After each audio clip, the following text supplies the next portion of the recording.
usia produktif di Indonesia, tapi ternyata memang belum banyak anak muda yang menempati posisi strategis di pemerintahan. Kalau tidak salah juga di DPR hanya sekitar 3% yang menduduki kursi di DPR. Padahal sebenarnya potensi dari anak muda ini sangat besar sekali. Ini berangkat juga dari salah satu isu penting yang belakangan juga menjadi sorotan, di mana permohonan uji materi di Mahkamah Konstitusi terkait batas usia minimal capres dan juga cawapres yang awalnya 40 tahun menjadi 35 tahun.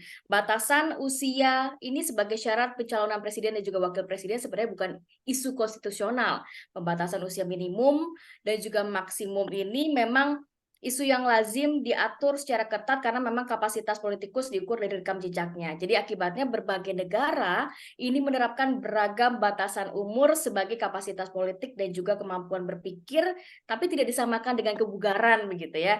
Oleh karena itu dalam perkara ini sebenarnya model usia yang perlu dibangun, tetapi bukan perkara model usia yang perlu dibangun, tetapi akan ada asumsi yang belum matangnya sebenarnya kultur politik Indonesia dan juga budaya feodalisme yang membuat rekam jejak politik ini tenggelam dalam latar belakang keluarga dan juga gelar. Sehingga usia memang sering dijadikan filter untuk mencegah orang atau pihak yang tidak berpengalaman menjadi politisi ke depannya. Pilihan batasan usia juga nantinya harusnya mampu ini untuk mengakomodir partisipasi politik semua golongan dan juga kelompok secara optimal. Nanti lebih detail, lebih dalam kita akan bahas dalam sesi dialog dalam diskusi kita pada siang hari ini. Tapi izinkan saya untuk menyapa para narasumber dulu terlebih dahulu. Selamat siang, Mas Bapak Mas aja lah ya, karena kita kan temanya anak muda hari ini. Yang punya hajat dulu, Mas Zaldi, Mas Juhaidi, Rizaldi Roringkon, Direktur Eksekutif Indonesia Law and Democracy Studies. Selamat siang. Selamat siang, Mbak. Oke, kemudian juga Mas Akbar Himawan Bukhari, Ketua Umum Badan Pengurus Pusat Himpunan Pengusaha Muda Indonesia, Ketua Umum BPP HIPMI. Selamat siang. Assalamualaikum Mas Akbar. Boleh dibantu untuk di-unmute panitia Mas Akbarnya. Assalamualaikum, selamat siang Mbak Rati, salam sehat. Salam sehat semua. Terima kasih waktunya Mas Akbar. Kemudian juga yang sudah bergabung Mbak Sheryl Tanzil, Ketua Dewan Pimpinan Pusat PSI, Partai Solidaritas Indonesia. Selamat siang. Ya, Mbak halo, selamat siang. Terima kasih waktunya Mbak Sheryl. Ya, halo Mas Junaidi, halo Mas Akbar, Mbak Arya, halo. Halo Mbak Sheryl. Halo Mbak Sheryl. Yang ada di Zoom. Oke, dan yang terakhir ada Mbak Rea Wiradinata, ini sebagai womanpreneur. Selamat siang Mbak Rea. Selamat siang Mbak Rati, selamat siang Tung, Mas Jul, dan Mbak Sheryl. Alhamdulillah kita bisa silaturahmi ya pada siang hari ini ya, sekaligus berdiskusi juga ya. Sebelum kita memulai acara pada siang hari ini, mari kita sama-sama menyanyikan lagu kebangsaan Indonesia Raya.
Baik, terima kasih. Kita lanjutkan ke sesi berikutnya. Kita akan sama-sama mendengarkan opening speech yang akan disampaikan oleh Mas Juhaidi Rizaldi Roringkon, Direktur Eksekutif Indonesia Law and Democracy Studies Lab.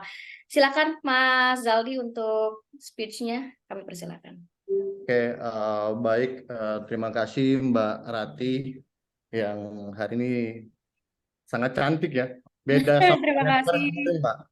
Terus yang kami hormati ada Bang Ketum Akbar Himwan Buhari, Ketua Umum ini, calon menteri tahun depan. Ini ditegaskan oleh Pak Jokowi ya di Amin, rapat amin ya robbal kemarin, alamin. itu viral. Insya Allah kita doakan jadi menteri tahun depan, Bang Ketum. Kemudian yang Amin, kami ya Allah, hormati, amin. Terbaik, Ketum AHB. Amin, amin.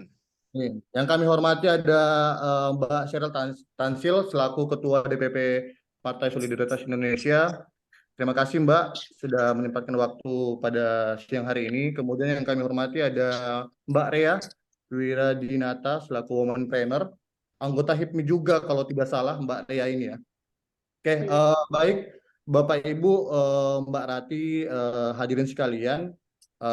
Pertama-tama marilah kita ucap hajat syukur kepada Tuhan Yang Maha Kuasa karena berkat rahmat dan hidayah Dialah kita dapat bertatap muka meskipun via Zoom pada siang hari ini untuk membahas soal pencapresan. Tetapi capres ini harus dari kalangan anak muda. Nah, ini kan ada beberapa memang statement Bang Ketum Akbar bagaimana kemudian mendorong anak-anak muda ini bisa menjadi pemimpin nasional, kemudian dari PSI juga yang konkret menggugat langsung ke MK terkait dengan isu ini, dan memang yang saya lihat data di situs MK itu sejak April 2023 ya, permohonan itu sudah dilayangkan oleh PSI di Mahkamah Konstitusi. Sebagai pengantar Mbak Ratih, kami ILDA sendiri memang lagi konsen 2 bulan terakhir ini banyak juga rilis kami di Detik, di Tempo, memang lagi mendorong soal kepemimpinan anak muda. Rilis saya sendiri memang banyak sekarang yang kami rilis terkait dengan kepemimpinan anak muda. Tapi memang kalau dari aspek hukum, izin Mbak Rati juga, kalau kita lihat Bang Ketum ini meskipun pengusaha tapi latar belakangnya hukum, usaha juga Bang Ketum ini. Jadi mungkin nanti bisa ada sedikit aspek-aspek hukum yang sedikit bisa disinggung oleh Bang Ketum Akbar nanti. Tapi yang kalau dari ILDA sendiri, Mbak Rati, ada 2 hal sebenarnya. Poin utama dari diskusi pada hari ini adalah soal kebijakan hukum terbuka atau open legal policy dan kemudian penentuan usia minimal jabatan pejabat publik. Nah, itu yang sangat ramai yang menjadi konsen saat ini. Karena kenapa? Usia ternyata kalau kita lihat di berbagai literatur, kemudian putusan-putusan MK, banyak sekali permohonan terkait dengan pengujian minimal usia pengisian jabatan publik itu sendiri. Kepala daerah, kemudian anggota KPK, kemudian beberapa juga pejabat-pejabat publik yang lain, yang itu ada daripada anak muda yang men-challenge itu di MK. Nah, itu fakta sosiologis yang ada saat ini. Sehingga ini bukan hal yang lumrah ketika ada PSI yang gugat ke MK, terus seolah-olah menjadi barang yang kenapa menjadi tanya-tanya ada kepentingan apa semata terhadap misalnya ya kita rahasia umum ada anak presiden yang akan yang digadang-gadang menjadi cawapres salah satu calon, apakah itu? Tapi kalau kita melihat dari ILDA adalah tidak. Karena kenapa? Fakta hukum yang ada saat ini dari tahun 2007 hingga saat ini itu sudah banyak sebenarnya anak-anak muda itu mempersoalkan soal pengisian jabatan, dan itu mereka mempersoalkan terkait dengan minimal usia pengisian jabatan publik itu sendiri atau jabatan-jabatan politik itu sendiri. Itu yang pertama Mbak Rati, soal usia. Jadi memang fakta yang ada saat ini ya, tidak bisa kita pungkiri bahwa memang anak muda bukan hanya sekarang, tapi sejak dulu itu sudah bereaksi terkait dengan isu-isu soal usia. Karena kenapa? Usia ini kan menjadi satu gap yang bisa dibilang pokoknya yang menjadi pejabat itu hanya ya orang-orang tua. Tapi anak-anak muda ini tidak bisa mengisi jabatan-jabatan politik yang strategis. Apakah itu? Memang menurut beberapa pakar hukum tata negara dan pengamat-pengamat hukum tata negara, memang ini adalah bukan isu konstitusional. Karena kenapa? Memang di dalam konstitusi tidak diatur secara jelas hal ini, tapi dia diatur lewat pembentuk peraturan perundang-undangan atau dalam hal ini ada DPR, pembentuk undang-undang. Nah, makanya dia masuk di dalam open legal policy, kebijakan hukum terbuka. Nah, itu kan menjadi debatable. Makanya kebijakan open legal policy ini itu kalau kita melihat perkembangannya dari tahun ke tahun, memang dia mengalami beberapa perkembangan. Misalnya kalau soal PT, presidential threshold, MK hingga beberapa kali, sudah lebih dari 10 kali itu dia konsisten untuk menolak soal presidential threshold karena dia mengamini bahwa itu adalah ranah daripada pembentuk undang-undang, masuk open legal policy itu. Kemudian tapi ingat Bapak Ibu semua, para narasumber, bahwa ada beberapa memang open legal policy yang dianggap oleh MK dan kemudian dibatalkan oleh MK. Memang dia open legal policy, tapi dia dibatalkan oleh MK. Kalau tidak salah itu tentang undang-undang perkawinan, soal minimal usia perkawinan. Nah, itu kemudian dibatalkan oleh MK pasal untuk minimal untuk kita melakukan perkawinan. Nah, itu ada. Nah, dan apa sebenarnya syarat-syarat daripada kebijakan hukum terbuka ini atau open legal policy ini bisa dibatalkan oleh MK? Karena kalau MK kan sejak tahun 2007 atau bahkan dari tahun 2004 itu dia melegal standing bahwa kebijakan hukum terbuka itu memang ranah dari DPR. Nah, tapi ada 4 syarat sebenarnya MK itu bisa melakukan pembatalan terkait dengan kebijakan hukum terbuka itu atau open legal policy. Dia yang pertama soal apabila ketentuan undang-undang itu merusak atau bertentangan dengan moralitas, rasionalitas, kemudian ketidakadilan, tidak intoleran. Nah, kemudian yang keempat adalah dia senyata-nyatanya dia bertentangan dengan Undang-Undang Dasar. Nah, keempat syarat ini yang harus sebenarnya dibuktikan oleh para pemohon dalam PSIA. Tapi kalau kita lihat memang perbaikan-perbaikan pemohon ataupun pokok-pokok permohonan yang diajukan oleh PSI sendiri MK memang ada banyak menyinggung soal diskriminasi dan lain-lain. Nah, tapi kan memang isu diskriminasi usia ini di berbagai putusan-putusan MK itu dia memang ada beberapa versi. Nah, kita tidak bisa menyamakan bahwa pengisian jabatan itu anak muda itu dengan pengisian jabatan itu sama dengan potensi anak muda untuk mendapatkan kerja. Itu beda makanya. Untuk anak muda bisa mendapatkan kerja itu adalah hak ekonomi, hak sosial. Tapi berkaitan dengan pejabat publik, pengisian jabatan publik itu adalah hak politik. Makanya itu ada beberapa miskonsepsi, beberapa pemohon-pemohon di MK itu bukan PSI ya, tapi ada perorangan, dia mensalah-artikan bahwa dia pakai diskriminasi. Ini juga pernah di tahun 2007 memang Mbak Rati di kampung saya di Minahasa sana di Sulawesi Utara, memang ada anak muda yang menggugat tahun 2007 tentang pengisian jabatan bupati sehingga ditolak oleh MK. Karena kenapa? Dia mengaitkan antara kesempatan bekerja anak muda dengan proses pengisian jabatan. Karena itu ada 2 hal yang berbeda. Karena itu alasan-alasan daripada pemohon itu tidak diterima oleh MK. Nah, itu Mbak Rati yang menjadi bisa pengantar dari kami dari LDS terkait dengan tema pada hari ini. Tapi kami kalau dari skala angka 1 sampai angka 100 nih presentasinya kayaknya MK bisa untuk melakukan pembatalan soal usia 40. Karena kenapa Mbak Rati? Undang-undang nomor dari tahun 2003, pemilu tahun 2004, 2009, 2014 itu memakai undang-undang yang mensyaratkan usianya umur 35 tahun. Undang-undang nomor 23 tahun 2003, Undang-Undang nomor 42 tahun 2008 tentang Pilpres itu sendiri. Jadi itu yang menjadi fakta-fakta, dan saya lihat bahwa memang pengisian jabatan ini kan memang di berbagai putusan MK selalu menstigma bahwa sesuai dengan kebutuhan jabatan itu sendiri. Nah, makanya di berbagai negara pun ada yang minimal usia untuk jabatan presiden ini ya memang ada yang lebih muda. Dan saya justru mendorong bukan hanya 35, Mbak Sheryl 21, dan ada beberapa pengamat hukum tata negara ya kenapa tidak disamakan dengan jabatan-jabatan politik yang lain seperti anggota DPR dan DPD. Nah, itu yang lagi didorong biar ada penyertaan. Karena kenapa?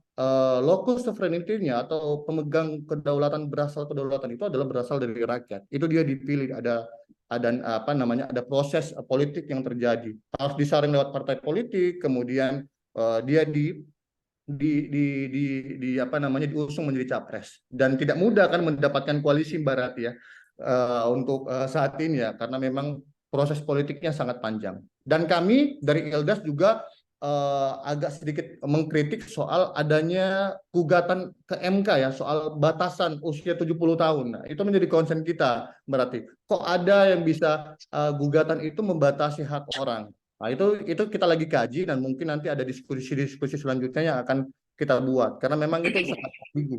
Dan itu di berbagai putusan MK sudah tegaskan bahwa MK tidak pernah menstigma bahwa harus ada range apa namanya, range jabatan atau range usia, kecuali di hakim MK sendiri yang 45 sampai 70 memang. Tapi beda Mbak Tati, karena kenapa? Pengisian jabatannya beda, jabatan politik sama jabatan-jabatan judicial itu berbeda, dan memang rumpun kewenangan, kedudukan dan lain-lainnya itu memang berbeda. Sehingga kami lagi mengkritisi juga soal ada katanya yang menggugat ke MK, dan memang kalau saya lihat ya agak kurang apa ya, kurang kuat karena pemohonnya bukan partai politik seperti PSI.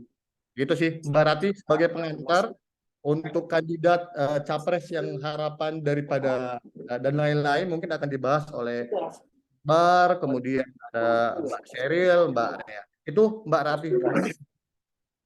Baik, terima kasih banyak Mas Zaldi. Tadi gambaran mengenai bagaimana permohonan uji materi di Mahkamah Konstitusi. Walaupun kayaknya Ketua MK sudah memberikan spill-spill begitu ya di dalam satu acara, katanya nih Indonesia membutuhkan pemimpin muda begitu. Apakah itu menjadi jawaban MK gitu kan, kita nggak tahu ya. Kita masih menantikan ya. Oke, nanti kita juga akan mendengarkan bagaimana pandangan dari para narasumber. Tapi sebelumnya izinkan kita foto bersama dulu. Bapak-bapak dan juga ibu-ibu, boleh nanti saya aba-aba, boleh dinyalakan kameranya semua. Baik. Oke, 1, 2, 3.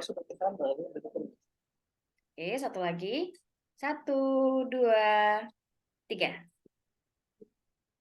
Oke, terima kasih. Selanjutnya saya mau ke Mas Ketum nih ya.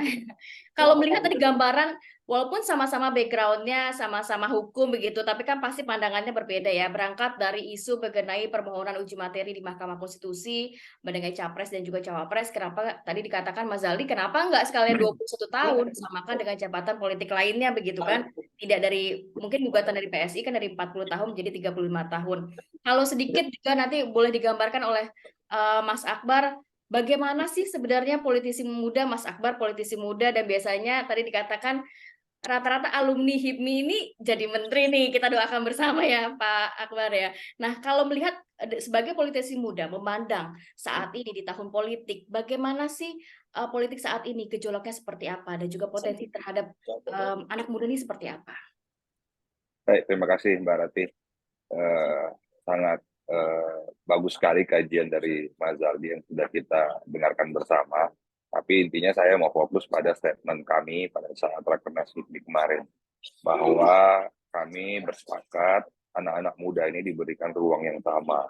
Karena sejarah membuktikan bahwa setelah Sumpah Pemuda di tahun 28, lanjut 17 Agustus 45, proklamasi, itu juga ada kontribusi yang sangat luar biasa oleh anak-anak muda. Bung Karno sempat diculik oleh beberapa anak muda, dipaksa untuk melaksanakan proklamasi agar kemerdekaan ini benar-benar legit dan benar-benar terlegitimasi dengan baik, bahwa kemerdekaan ini bukan diserahkan, tapi diproklamasikan bahwa kemerdekaan ini direbut. Itu juga tidak terlepas dari kontribusi anak muda. Dan Bung Karno sendiri pada saat itu umurnya 40-an, antara 41 sampai 42.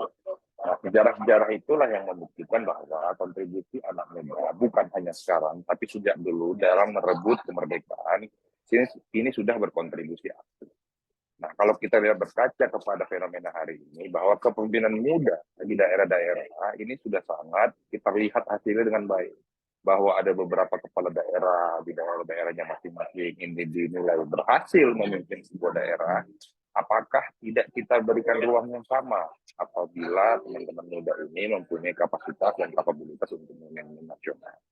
Nah, inilah yang kami bahas, sehingga kami berkesimpulan bahwa anak-anak muda ini harus diberikan ruang yang sama berdasarkan rekam jejak dan juga kemampuan dan juga kapasitas yang mereka punya. Saya ambil contoh kecil seperti ini. Di daerah-daerah ada beberapa kepala daerah yang mampu memimpin daerahnya dengan baik, perekonomiannya tumbuh berhasil, dan sistem pemerintahannya juga berjalan dengan baik, peraturan-peraturan yang terbit juga yang lahir oleh DPRD dan Pemkab ataupun Pemko-nya ini berjalan dengan baik dan bisa dirasakan manfaatnya oleh masyarakat. Nah, ini kan juga bisa diberikan kesempatan bagi teman-teman muda ini agar bisa memberikan sumbangsih pemikiran dan juga kemampuannya menjadi pemimpin nasional. Kami di HIPMI rata-rata teman-teman ketua-ketua umum di BPD maupun BPC itu range umurnya sekitar 20-30 tahun. Di BPP HIPMI juga mulai dari saya, sebelumnya ada Bang Muhammad Lutfi itu jadi ketua umum BPP HIPMI umurnya 31-35 tahun. Nah, kami berkaca dari itu, saya sendiri jadi ketua umum BPD HIPMI Sumatera Utara, umur saya masih 26 tahun, 29 tahun jadi anggota DPR, 35 tahun, 34 tahun jadi ketua umum BPP HIPMI. Nah, kepemimpinan muda ini yang diajarkan dari founding father kami di HIPMI untuk bisa mengasah skill memimpin leadership agar bisa mampu berkontribusi dalam pembangunan bangsa. Dalam hal ini, kami ingin tidak dibatasi hanya skop area, tidak ingin dibatasi hanya skop memimpin secara skala kabupaten, kota, ataupun provinsi. Kami ingin anak-anak muda juga diberikan ruang untuk bisa memimpin secara nasional. Mungkin kira-kira seperti itu, Mbak.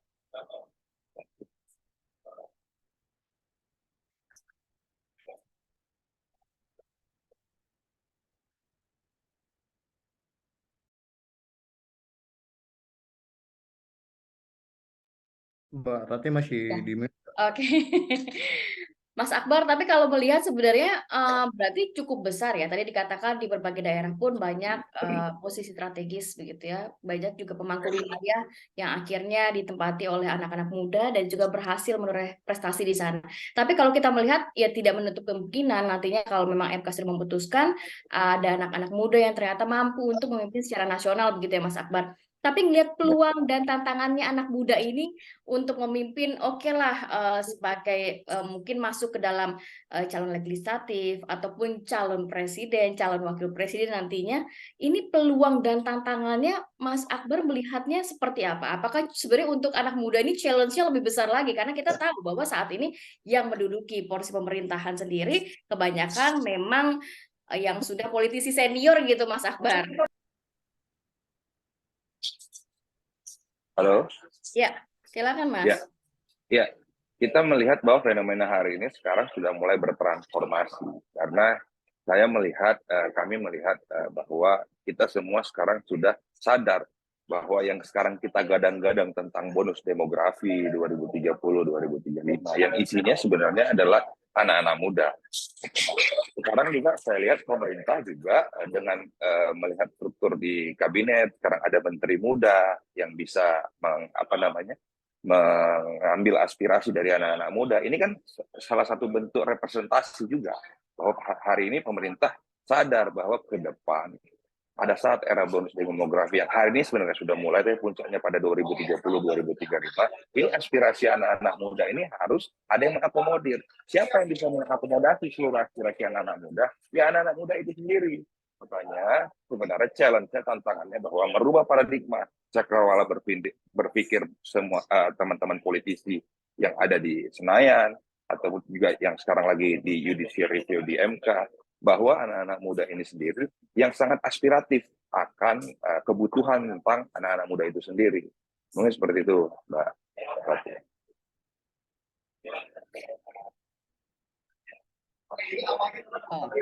Mas Akbar juga tergabung dalam sebuah partai ya Mas ya. Nah kalau mungkin dari partai politik sendiri melihatnya bagaimana sebenarnya peran atau strategi yang digunakan partai politik ini terus untuk mendorong anak-anak muda untuk bisa maju khususnya dalam perhelatan Akbar di tahun 2024 nanti?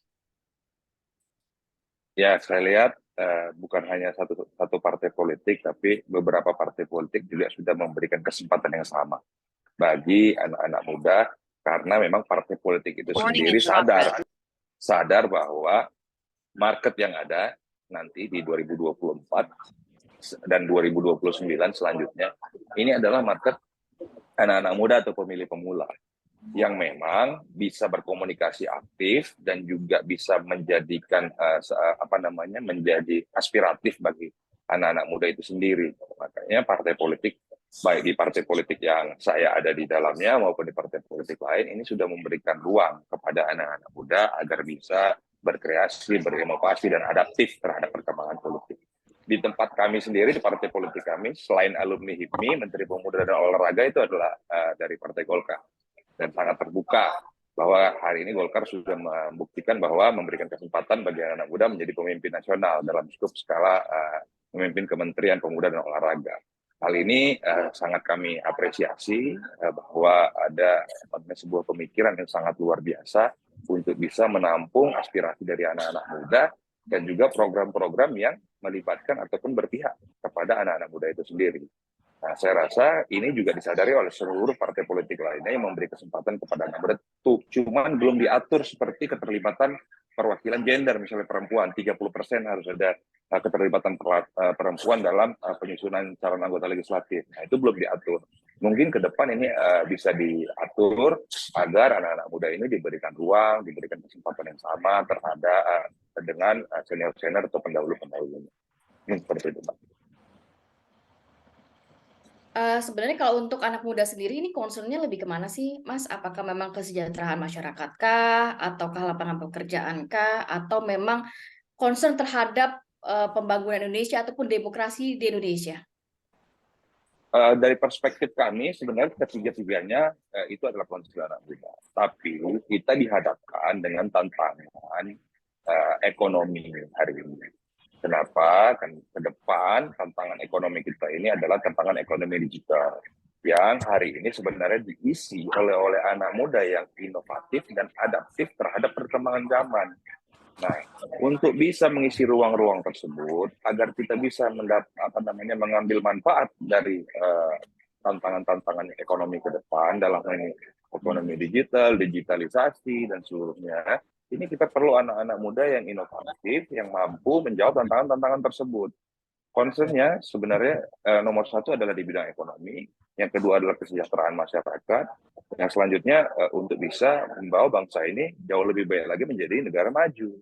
Karena proses untuk bisa menjadi negara maju itu sendiri itu juga tidak serta-merta bisa terjadi apabila tidak ada kontribusi dari perekonomian dalam hal ini peningkatan pendapatan per kapita, pertumbuhan ekonomi, pembukaan lapangan pekerjaan. Ini menjadi concern anak muda karena 2030-2035 bonus demografi ini akan menjadi manfaat bagi kita apabila ini bisa dimanfaatkan dan dikapitalisasi oleh anak-anak muda.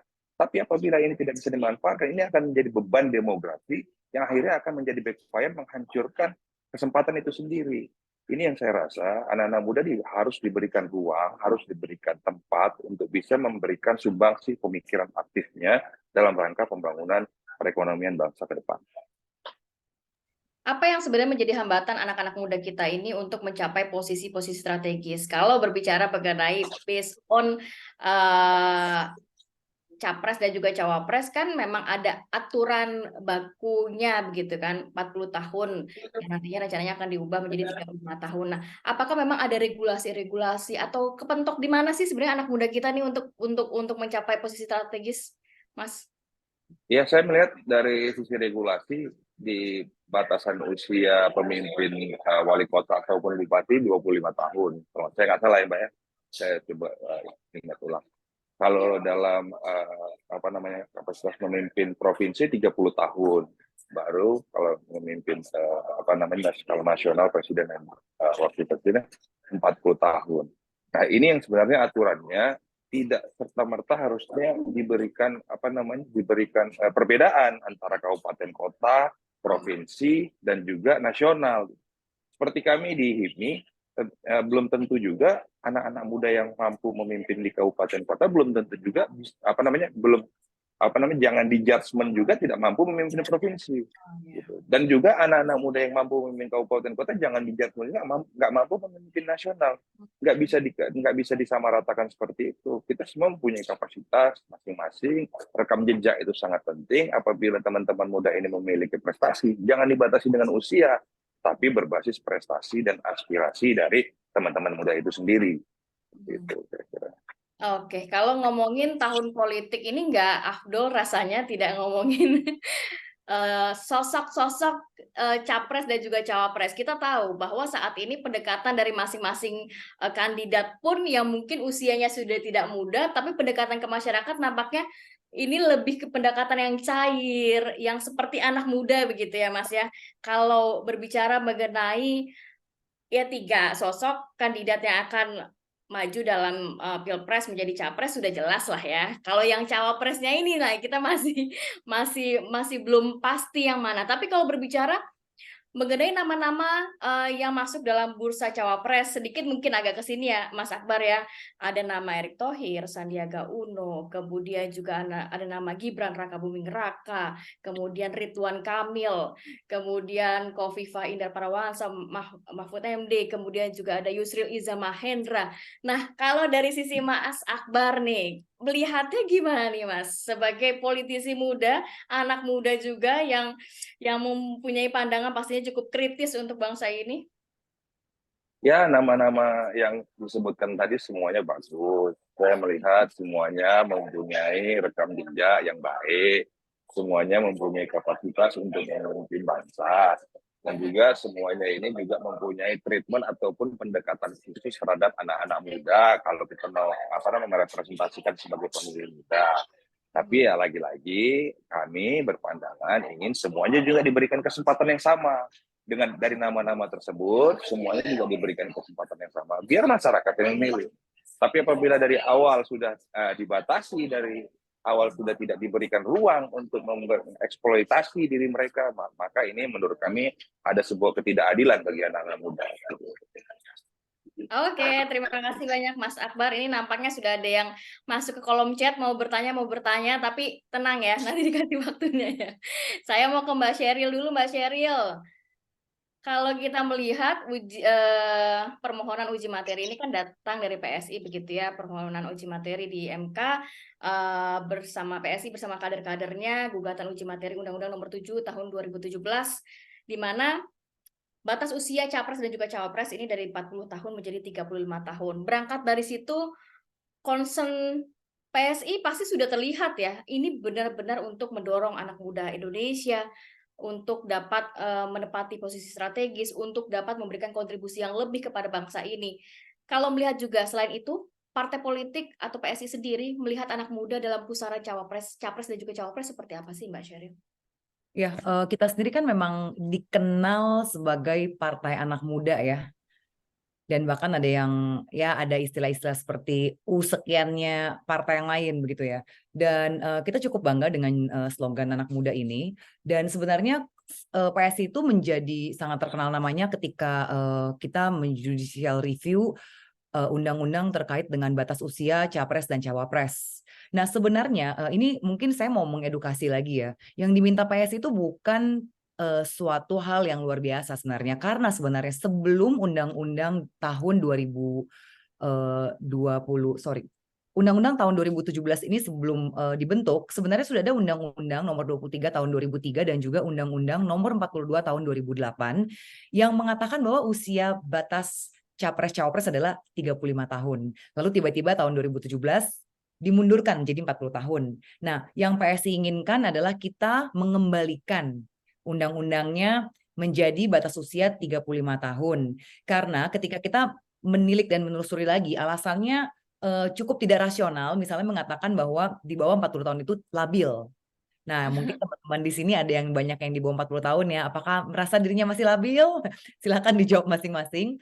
Tapi yang jelas saya senang sekali tadi ya, Bro Akbar tadi mengatakan melihat sejarah. Bagaimana dulu ketika Bung Karno juga termasuk sebenarnya orang muda ya. Dan kalau kita baca-baca lagi, kita belajar lagi sejarah, itu pada tanggal menjelang kita akan memproklamasikan diri, tanggal 14 Agustus 1945 tepatnya, itu ada golongan muda, kaum muda yang memaksa Bung Karno dan Bung Hatta untuk segera memproklamasikan Indonesia. Dan itu ada proses sampai 3 hari karena maju mundur nih. Pada saat itu mungkin Bung Karno yang sudah matang secara negosiasi dan juga diplomasi, itu berpikir panjang dan hitung-hitungannya lebih cermat. Apakah mau proklamasi atau tidak? Karena pada saat itu kan hubungan dengan Jepang juga cukup baik, tapi ya kita ingin kemerdekaan kan. Nah, berkat anak muda lah yang memaksa dan bahkan ada istilah menculik ada ya kalau kita baca sejarah ya, menculik ke Rengas Dengklok tuh kalau nggak salah waktu itu. Akhirnya terjadilah dan kita bisa merdeka sampai saat ini. Nah, jadi kalau PSI melihat memang harus ada kolaborasi yang baik antara anak muda dan orang yang sudah matang dan senior. Dan itu sudah ditunjukkan oleh Pak Jokowi ketika dia mengangkat ada staf khusus presiden milenial. Ingat ya, yang walaupun banyak kontroversinya, tapi ternyata memang bagus juga gitu dan membuktikan bahwa anak-anak muda ini memang jika diberi kesempatan, ternyata mereka ada gigi juga dan bisa ikut membawa hal-hal positif untuk bangsa dan negara. Saya juga mau sedikit bercerita ya di PSI sendiri, anggota legislatif kita yang muda itu ada misalnya William Aditya Sarana yang saat ini masih duduk sebagai anggota DPRD di DKI. William pada saat dilantik itu baru berusia 21 tahun. Sorry, bukan 21. Saat itu dia baru berusia 23 tahun, jadi dia dilantik dulu sebagai anggota legislatif DPRD DKI. Besoknya baru dia wisuda dari FHUI. Nah ini kan luar biasa ya. Jadi sebenarnya gini, begitu ada kendaraan yang bagus, sebenarnya anak muda ini sangat-sangat bisa untuk menunjukkan bahwa mereka berkualitas dan bisa berkontribusi untuk bangsa dan negara. Nah saya juga setuju tadi dengan ucapan Bro Akbar ya, yang mengatakan bahwa, sorry, saya backgroundnya saya suruh silent dulu. Nah, jadi saya setuju juga bahwa gini, memang tidak semua juga anak muda harus langsung naik ke misalnya ke kancah nasional. Mereka bisa memulai dari kancah kota, kabupaten, gitu ya. Nah, itu kan pada akhirnya akan ada seleksi alam dan akan berjalan juga kita akan melihat bagaimana prestasi mereka. Jadi kalau di PSI sendiri kita benar-benar partai yang berdasarkan asas meritokrasi ya. Jadi kita melihat orang dari jejak latar belakangnya, bagaimana track recordnya. Dan sejauh ini sih kita betul-betul mau menjadi sebuah kendaraan bagi anak-anak muda yang merasa mereka punya kemampuan, punya kapasitas, dan ingin berkontribusi lebih besar lagi untuk memperbaiki Indonesia yang saat ini sudah bagus. Bagaimana nih supaya bisa lebih bagus lagi? Dan oke, saya ada slide juga ya, bisa dibantu ya. Ada rekan saya, ada Bro Rizky. Bro Rizky bisa bantu untuk oleh admin bisa share screen.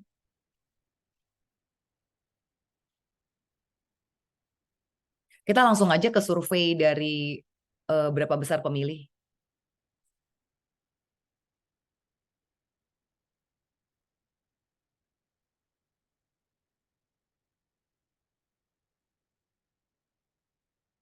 Oke, teman-teman Bro and Sis semua yang hadir di Zoom ini yang bikin PPT slide-nya juga anak muda ya, yang baru lulus cum laude dan sudah magang 2 kali di PSI. Ini rekan saya, satu tim saya, Bro Rizky, dia yang bikin. Nah, sebenarnya kalau survei dari Asian Development Bank pada tahun 2018 menyatakan bahwa kaum muda ini memang mempunyai kekuatan untuk menentukan masa depan mereka sendiri ya.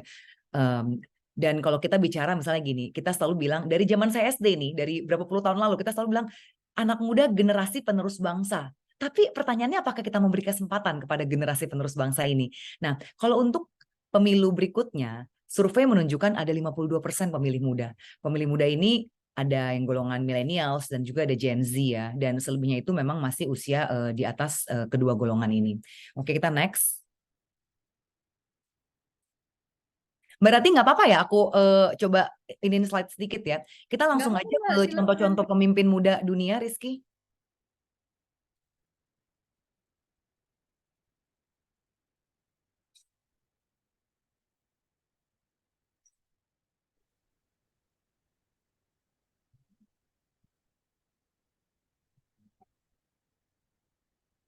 Oke, ini pasti nama-nama yang semua orang udah tahu ya. Presiden Prancis Emmanuel Macron sampai detik ini masih merupakan presiden yang dilantik termuda di Prancis. Dan saya catat sedikit apa aja sih track record dia, jangan cuma mudanya aja kan, tapi apa track record yang bisa dibanggakan dari seorang Macron. Macron sendiri itu berhasil dengan reformasi undang-undang ketenagakerjaan dan juga undang-undang pajak dan undang-undang untuk pensiun, dan dia juga melakukan transisi menuju energi terbarukan. Kita tahu sekarang kan isu global warming ini ya. Dan kalau survei yang diadakan PSI itu kita melihat bahwa anak muda ini memang concern atas 2 hal. Mereka concern tentang ketenagakerjaan karena ya mereka selesai dalam menuntut ilmu dari bangku kuliah. Mereka anxious, mereka pengen tahu apa sih masa depan kita gimana, kita butuh pekerjaan. Jadi soal lapangan kerja itu memang hal yang betul-betul jadi concern anak muda. Dan juga mereka peduli atas mental health, mereka peduli bagaimana sih kesehatan mentalnya. Mungkin karena mereka banyak baca bagaimana baby boomers ketika berjuang membesarkan industri dan bagaimana millennials ketika berjuang supaya bisa beli rumah, berhasil menjadi orang sukses, itu ternyata banyak sekali mengorbankan waktu untuk diri sendiri dan keluarga. Jadi Gen Z ini, anak-anak muda dan juga milenial akhir ini, mereka peduli sekali bagaimana work-life balance dan juga mental illness, mental health mereka. Yang ini yang sering diolok-olok oleh generasi yang lebih senior sebagai terlalu banyak healing dan agak manja. Padahal kalau kita melihat secara positif, justru mereka melihat masa depan itu panjang. Jadi mereka butuh kesehatan mental yang bagus supaya mereka bisa terus-menerus lebih produktif begitu. Kita juga tahu ada PM Selandia Baru, Jacinda Ardern, ini namanya begitu terkenal. Zaman COVID kemarin dia berhasil membuat New Zealand zero COVID, dan bahkan ada salah seorang menterinya yang melanggar social distancing, akhirnya mengundurkan diri. Berarti kan di sini Jacinda bisa menunjukkan kepemimpinannya begitu. Akhirnya dia mundur karena dia memilih untuk kembali ke fokus untuk keluarga. Ada yang lain lagi, ini kebanyakan dari negara-negara Eropa ya. Dan juga negara Latin, ada PM Finlandia yang baru berusia 33 tahun saat dilantik, ini sangat muda. Juga Presiden Kosovo Sjoza Osmani 38 tahun, dan tentunya dari Republik Chili Gabriel Boric 35 tahun. Kalau teman-teman pengen tahu apa sih kira-kira kiprah mereka, silakan di riset masing-masing ya. Cuman kalau saya garis bawahi dari mereka ini, biasanya mereka lebih peduli dengan inclusivity, keberagaman, dan juga lebih berani dalam menerapkan terobosan-terobosannya. Jadi istilahnya gini loh, mereka membuat pemerintahannya itu tidak asal bapak senang. Bagaimana supaya pemerintahan bisa lebih efektif. Nah, lalu tren pemimpin-pemimpin muda di dunia sendiri ini sebenarnya sudah ada dari tahun 2017. Kalau PSI sendiri kan ada sekitar 8 tahun lalu ya. Jadi mirip-mirip lah. Memang mungkin secara global, secara psikologis, anak-anak muda dengan makin mudahnya kita mengakses pendidikan, juga sosial media, dan arus informasi yang lebih gampang diakses dibandingkan generasi sebelumnya, membuat anak muda sekarang itu menjadi terekspos dengan lebih banyak informasi, dan mereka bisa mempunyai banyak pilihan, dan akhirnya mereka menjadi lebih kritis. Nah, menjadi lebih kritis inilah yang PSI ingin terus menyuarakan ya, supaya anak muda itu ketika kamu punya suatu kemampuan, keahlian, ayo kita sama-sama, kita gandengan tangan, kita harus kontribusi untuk negara kita. Kurang lebih gitu Mbak Kamarati. Ya, saya kembalikan ke moderator. Oke, siap. Mbak Sheryl, tapi kalau berbicara ngomong mengenai anak muda di Indonesia begitu ya, tadi kan juga dari Mas Akbar, sebenarnya juga sudah cukup banyak anak muda berprestasi yang juga menempati jabatan strategis. Tapi kalau dari Mbak Sheryl sendiri, saat ini bagaimana sih pusaran di Indonesia sendiri, anak-anak muda baik yang mencalonkan diri sebagai calon legislatif maupun anggota DPR, kemudian juga mungkin nantinya setelah disahkan bisa jadi cawapres begitu, Mbak? Oke, mungkin logika berpikirnya kita harus bikin runut dulu ya. Kalau di PSI itu kan memang anggota legislatif, kita mengikuti undang-undang itu paling muda batasannya 21 tahun, dan banyak sekali memang anak-anak muda yang tahun ini pun nyalek gitu ya dari PSI. Misalnya ada Zebi Magnolia, dia bekas latar belakangnya adalah salah satu personil JKT 48 yang juga ternyata masih famili dari Budiman Sujatmiko. Dan Zebi ini meninggalkan keartisannya, dia belusukan kemana-mana, dia hadir di podcast-podcast dengan bahasan yang berat, bicara tentang politik dan anak muda. Semangat sekali, dan dia baru berusia 23 tahun dan dia akan maju untuk pemilu tahun depan dengan kendaraan PSI. Nah, kalau tadi Mbak bilang bahwa dari legislatif lalu menjadi cawapres, sebenarnya begini, kalau untuk menjadi cawapres ini pasti arahnya kan kepengen bahas Gibran ya. Kita langsung aja buka-bukaan karena ya Gibran yang salah satu yang paling muda mungkin usianya ya. Nah, kalau saya sih melihat gini, terus terang saya pribadi ketika Gibran dulu dicalonkan maju di Solo, saya pribadi sebagai pendukung Pak Jokowi, waktu itu salah satu relawan Jokowi gitu ya, belum di PSI, saya melihatnya aduh kecepetan ya. Padahal saya sendiri juga ya usianya mirip-mirip, tapi saya merasa kayak aduh kecepetan. Nah, tapi seiring dengan waktu, ya waktu itu juga adalah secara psikologis kita kan merasa bahwa apakah ini karena ada nepotisme, karena ada kekeluargaan dengan seorang presiden. Tapi seiring dengan waktu, Gibran menunjukkan bahwa dia punya political will. Ketika banyak sekali kepala daerah yang tidak bersuara pada saat ada diskriminasi dan juga persekusi pada kaum-kaum minoritas, Gibran berani maju, gitu loh. Kita bayangkan dia hanya seorang wali kota, sementara gubernur sedikit sekali yang berani bersuara ketika ada persekusi. Ketika ada 2 rumah ibadah yang disegel oleh ormas, Gibran turun ke lapangan. Dia turun ke lapangan, dia menggunakan soft power diplomacy. Dia berhasil meredakan kedua belah pihak, ormasnya jadi tenang, jadi adem begitu ya. Dan ketika dia mengecek memang ternyata izin rumah ibadahnya belum selesai, dia bisa mengatakan kepada rumah ibadah tersebut, tolong diurus dulu ya, dipercepat izinnya, tapi juga meredakan agar ormas memberikan waktu. Nah, sosok-sosok pemimpin yang seperti ini yang sepertinya layak ya untuk coba bertanding dalam kandidasi untuk capres-cawapres nanti. Yang kita butuhkan kan bukan hanya pintar, usia matang dan juga banyak pengalaman. Kita butuh orang yang punya political will, punya keberanian. Ini membuat saya ingat ketika anak-anak muda tanda kutip menculik Bung Karno dan Bung Hatta dipaksa untuk melakukan proklamasi. Mungkin kalau waktu itu tidak ada anak muda, orang-orang yang sudah punya pengalaman yang lebih matang, umur yang lebih matang, istilahnya sudah makan asam garam, mungkin pertimbangannya akan berbeda sekali ketika melihat sekutu sudah menyatakan bahwa Jepang sudah kalah, tapi pada saat itu di Indonesia, orang-orang prominent people di Indonesia itu kan dekat dengan Jepang. Apakah kita akan merdeka pada saat itu kalau tidak ada kolaborasi antara golongan yang sudah senior ini dengan anak muda? Saya selalu berpikir seperti itu sih, karena kata orang kan jas merah, jangan sampai lupa sejarah. Saya rasa sejarah itu akan berulang, dan sejarah membuktikan bahwa Indonesia ini adalah akan menjadi sangat baik jika ada kolaborasi antara golongan muda dan orang yang sudah senior, yang saat ini ditunjukkan oleh Pak Jokowi dengan dia menunjuk ada beberapa orang dalam kabinet dan juga eksekutif sebagai staf ahlinya, sebagai jubirnya, itu juga ada orang-orang muda begitu loh. Berarti kan memberi kesempatan, karena anak muda ini pintar, tapi kalau nggak ada kesempatan, belum lagi sekarang kendaraan juga susah mereka cari ya. Ya banyak lah tanda kutip ya, oknum-oknum partai yang ketika anak muda mau maju dipersulit dengan misalnya dengan struktur yang memang harus dari nol banget merangkak gitu, apalagi tidak punya uang ya, bagaimana mereka mau maju, karena banyak orang mengakui bahwa kos politik di Indonesia itu sangat-sangat mahal. Makanya kalau dari PSI sendiri kita berusaha mendorong paling tidak dari jalur legislatif, kita tidak ada mahar, tidak, bahkan uang formulir pun tidak ada untuk maju mencalonkan diri sebagai calon legislatif dari PSI. Tapi tentunya kita ada seleksi ya, kita ada panel, kita melihat rekam jejak seperti itu. Tadi pertanyaan Mas Zaldi juga, kenapa enggak 21 tahun Mbak Sheryl? Kenapa harus dari 40 ke 35? Apakah juga ada pertimbangan-pertimbangan khusus dari PSI sendiri terkait hal ini, Mbak?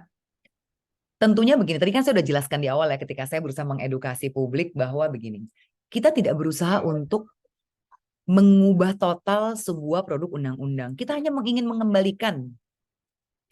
mengembalikan ke usia yang sebelumnya termaktum dalam undang-undang sebelumnya, itu di Undang-Undang tahun 2003 dan 2008. Selain itu kalau berbicara mengenai anak muda sendiri ya Mbak Sheryl, tadi dikatakan potensi suara dari pemilih muda ini kan hampir 60%, 52% begitu ya tadi dikatakan dari data Mbak Sheryl. Apakah sebenarnya based on data, apakah dengan komunikasi politiknya politisi muda ini bisa lebih gampang masuknya kepada pemilih pemula atau pemilih muda maksudnya?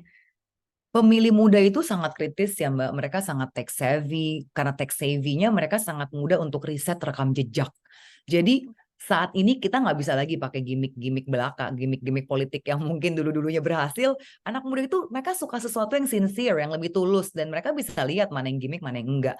Saya rasa kalau komunikasi ini tidak terbatas usia ya. Saya rasa politisi-politisi yang sudah senior pun selama memang kita ketika kampanye kita memakai hati dan kita mengerti apa kebutuhan dari konstituen, harusnya sih nggak ada masalah ya. Yang jelas yang tadi saya katakan, anak muda itu mereka sangat peduli dengan masalah ketenaga kerjaan dan juga masalah lingkungan hidup juga mereka peduli. Beda sekali dengan mungkin generasi yang sebelumnya ya, yang merasa global warming itu mitos atau cuman hal yang dibuat-buat atau konspirasi dari negara-negara barat. Anak muda ini mereka lebih peduli. Makanya kan sempat ada tuh kayak gerakan thrifting. Thrifting itu berarti pakai baju-baju bekas aja atau masih layak. Kenapa kita mesti bikin limbah baru dengan bikin baju baru terus, dan ya mereka berkontribusi dengan tidak membeli baju baru. Nah, gerakan-gerakan semacam ini kan sebenarnya sudah menunjukkan kalau kita peka melihatnya ya, anak muda ini punya sense of belonging kepada bumi untuk jangka panjang gitu loh. Berarti kalau misalnya kita kaitkan dengan judul hari ini ya, anak muda pantas nggak untuk jadi capres-cawapres?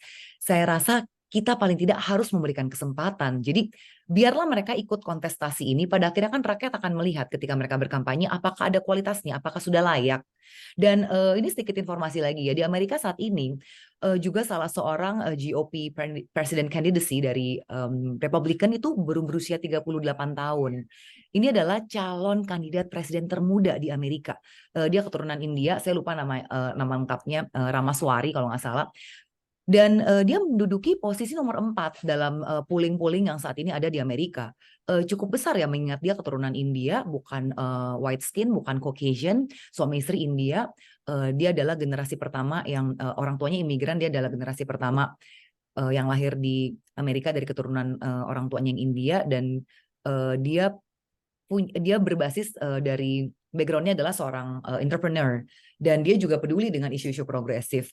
Jadi kalau kita lihat Amerika yang negara yang begitu besar saja sudah mulai open-minded terhadap usia ya.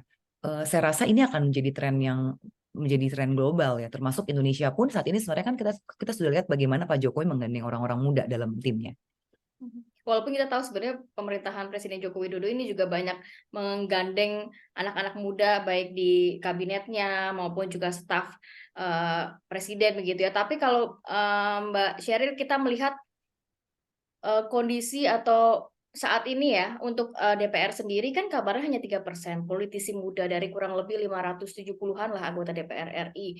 Terobos anggaplah masuk ke dalam DPR, kemudian punya banyak ide-ide fresh, punya banyak gagasan, terobosan yang akan dilakukan anak muda, tapi ternyata dihadapkan dengan di tengah-tengah politik Indonesia masih ada oligarki.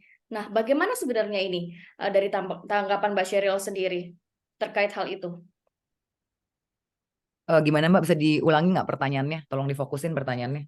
Oke, kalau melihat kan anak-anak muda ini punya terobosan, punya gagasan, punya ide dan lain sebagainya. Tapi di kondisi politik Indonesia masih banyak oligarki, dalam arti masih banyak politisi senior di dalam. Apakah anak muda ini bisa unjuk gigi atau memang hanya go with the flow akhirnya?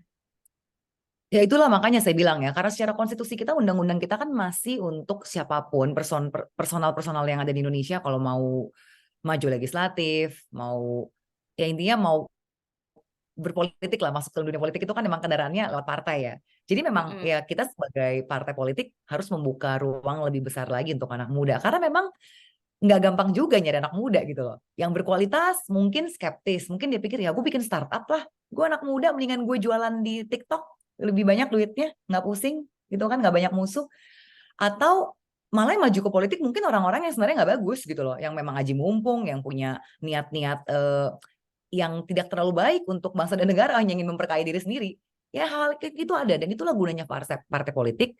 Partai politiknya harus menjadi kendaraan yang baik, menjadi kendaraan yang suportif, menjadi kendaraan yang mau menjadi mentor, memberikan environment, lingkungan yang baik untuk siapapun yang mau untuk berkontribusi bagi negara. Dan so far saya sendiri kan sebenarnya masih newbie banget ya di politik ya. Saya ini baru ikut PSI itu tanggal 16 Desember tahun lalu. Jadi masih tergolong muda lah.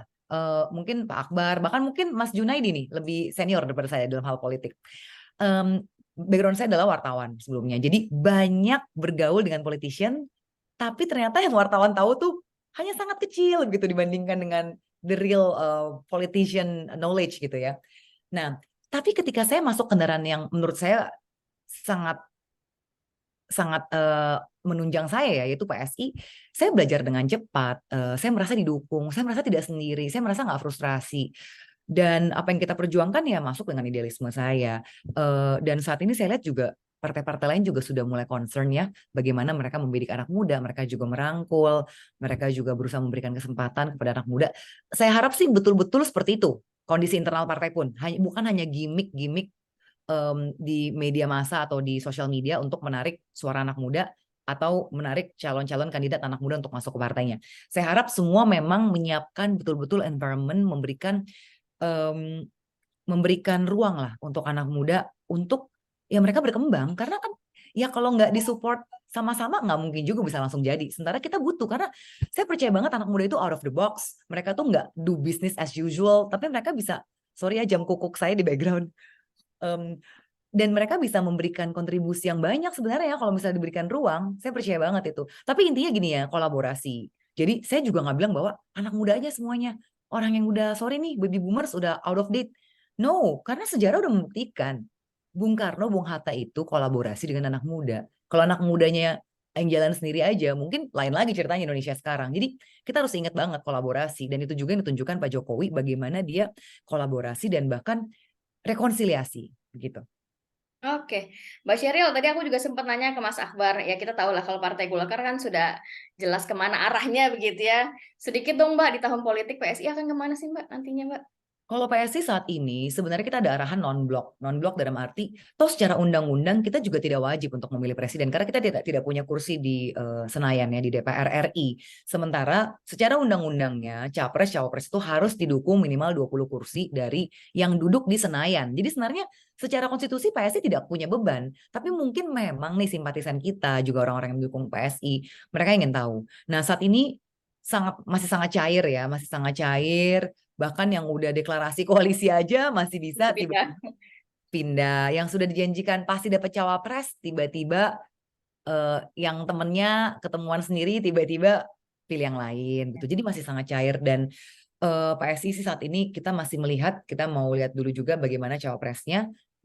Dalam Kopdarnas terakhir ada bahasa-bahasa bahwa dari dewan-dewan di PSI kita akan mensupport jika ada pemimpin-pemimpin muda gitu. Ya sesuai dengan DNA kita lah. Anak muda harus diberi ruang dan kita akan support. Tentunya kita akan melihat juga track record dan bagaimana perjuangan dia selama ini, apakah punya political will yang baik. Karena gini, kalau pinter aja tapi nggak ada political will percuma ya. Karena rakyat itu ya butuh orang yang punya political will gitu loh. Nah, dari nama-nama capres, ya kita udah tahu 3 itulah ya, walaupun belum secara resmi mendaftar ke KPU. Dan juga nama-nama yang masuk dalam bursa cawapres. Sebagai politisi muda, melihatnya seperti apa Mbak dari nama-nama itu? Saya rasa bagus ya, dan kita bisa lihat lah dari podcast-podcast bagaimana mereka menjawab pertanyaan, bagaimana mereka bisa menjawab berbagai permasalahan yang dipaparkan oleh host atau anchor-nya. Kalau dari kita sih gini, saat ini PSI kita nggak mau memberikan rating tertentu kepada salah satu pasangan capres-cawapres, sudah ada yang berpasangan ya, dan juga masih ada yang masih capres. Kita masih melihat perkembangan, karena dinamika politik ini masih sangat cair dan masih ada waktu sampai pertengahan Oktober ya kalau nggak salah ya, nanti mereka akan memasukkan nama begitu. Jadi kalau jokesnya gitu gini, sebelum mereka memasukkan nama ke KPU, itu masih bisa mundur. Karena tidak ada sanksi secara undang-undang, tapi kalau sudah memasukkan nama terus mundur, nah itu ada sanksi secara hukum gitu. Jadi ya kita tunggu bersama ya. Yang jelas ini akan seru dan semoga orang yang terbaik dan yang paling tulus yang akan menang untuk memimpin Indonesia. Terima kasih banyak Mbak Sheryl. Kita amini doanya pada siang hari ini. Oke, terima kasih. Aku mau bergeser sedikit ke narasumber lainnya. Mbak Rea, kalau melihat dari sisi Mbak Rea sebagai womanpreneur yang juga masih muda, melihat bagaimana sih saat ini untuk dunia politik atau dinamika politik di Indonesia dan juga capres-cawapres usia muda ini dari pandangan Mbak Rea seperti apa? Baik, Mbak Rati, terima kasih banyak atas kesempatannya. Kalau menurut saya ya, capres atau cawapres di usia muda, menurut saya itu sah-sah saja, karena itu kembali lagi ke hak asasi setiap manusia. Nah, harapan saya ketika melihat pemimpin anak muda maju untuk memimpin suatu wilayah atau suatu negara, pastinya harus inovasi dan kreativitasnya juga itu ditentukan ya. Fokus pada masa yang akan datang, yang responsif terhadap perubahan. Jadi kita butuh calon pemimpin yang mampu mengatasi tantangan ekonomi menjadi krusial. Menurut saya, negara ini butuh pemimpin atau presiden yang mampu melihat peluang di masa depan, yang melihat masalah-masalah ini tidak hanya sebagai tantangan saja, tetapi sebagai peluang untuk membuat Indonesia itu lebih maju. Jadi sudah saatnya nih, kita dipimpin oleh sosok pemimpin yang memberi generasi muda itu tumbuh untuk lebih pesat lagi gitu ya. Karena generasi muda ini sangat-sangat kreatif kalau menurut saya pribadi. Generasi muda lebih melihat pada sosok pemimpin yang penuh dengan ketegasan serta berwibawa. Lebih dari itu juga pasti tentunya harus memiliki prestasi serta punya kerja nyata dalam mendorong kemajuan bangsa Indonesia ke depannya. Jadi usia menurut saya tidak bisa dijadikan salah satu faktor yang menentukan seorang pemimpin, tapi kemampuan dalam potensi yang penting itu yang menjadi poin penting dalam kepemimpinan. Menurut saya seperti itu. Kalau dari sisi pengusaha sendiri, sosok seperti apa sih yang memang dibutuhkan dunia usaha kita untuk menjadi pemimpin Indonesia, baik sebagai presiden dan juga wakil presiden nantinya? Apakah juga sosok milenial dengan kemudaannya kah yang dibutuhkan, atau lebih kemana nih dari sisi Mbak Ria? Kalau menurut saya ya, pemimpin nasional itu harus memiliki integritas tinggi dan visioner. Lalu pemimpin nasional muda itu harus memiliki tingkat kreativitas yang sudah saya sampaikan di poin pertama, kreativitas yang tinggi dan inovatif. Dan seperti Tum Akbar bilang juga, kreatif, adaptif, dan inovatif. Itulah yang menjadi poin penting sebagai anak muda untuk menjadi pemimpin bangsa kita. Jadi seperti yang saya katakan tadi, karena pastinya anak muda ini memiliki mindset yang inovatif, bahkan open-minded.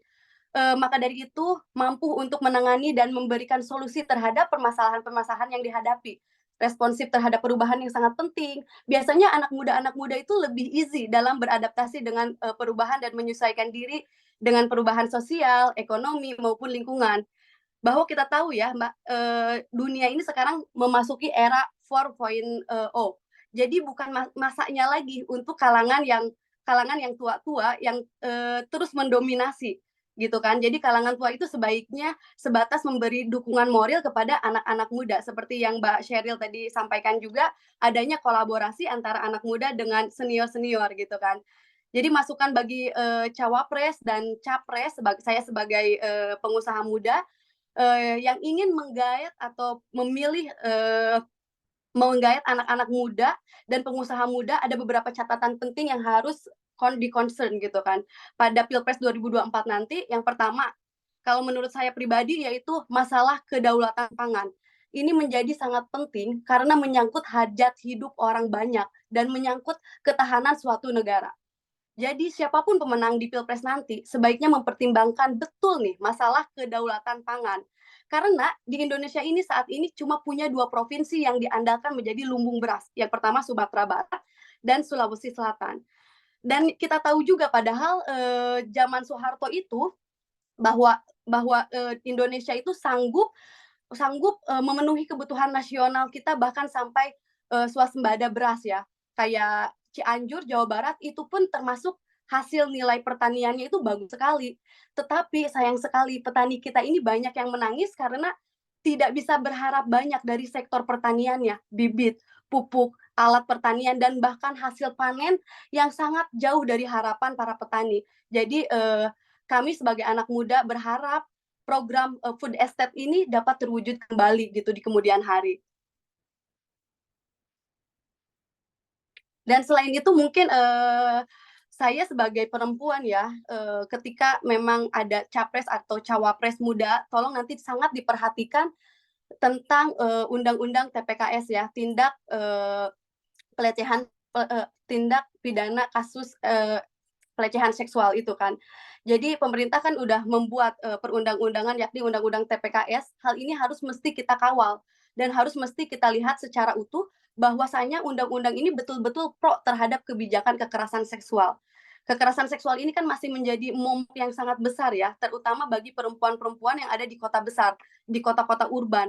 Dan sebagai seorang perempuan, kita mesti melihat permasalahan ini sebagai permasalahan yang amat sangat serius sekali gitu loh. Dan penanganannya pun harus secara serius. Saya melihat kita harus memiliki pemimpin yang pro juga terhadap kebijakan kekerasan seksual ini. Bagaimana para pemimpin bisa memotivasi, mensosialisasikan, atau untuk bisa mengajak semua elemen organisasi untuk bersatu padu bagaimana mencegah dan mengurangi kekerasan seksual ini melalui program-program nanti, bisa secara penyuluhan, mengedukasi, semua yang sudah terkena pelecehan seksual. Yang pertama mungkin dari sisi pencegahannya seperti apa, dari sisi penanganannya seperti apa. Misalnya sisi pencegahannya kita bisa mendorong perempuan untuk bisa lebih aman, lebih safety dalam menghadapi kekerasan seksual di mana saja.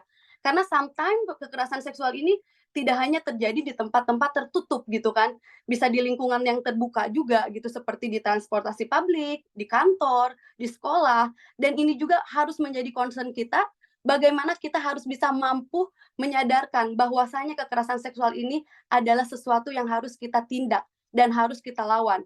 Jangan sampai perempuan merasa ketika dia mengalami kekerasan seksual, dia merasa malu, merasa takut untuk mengungkapkannya gitu loh.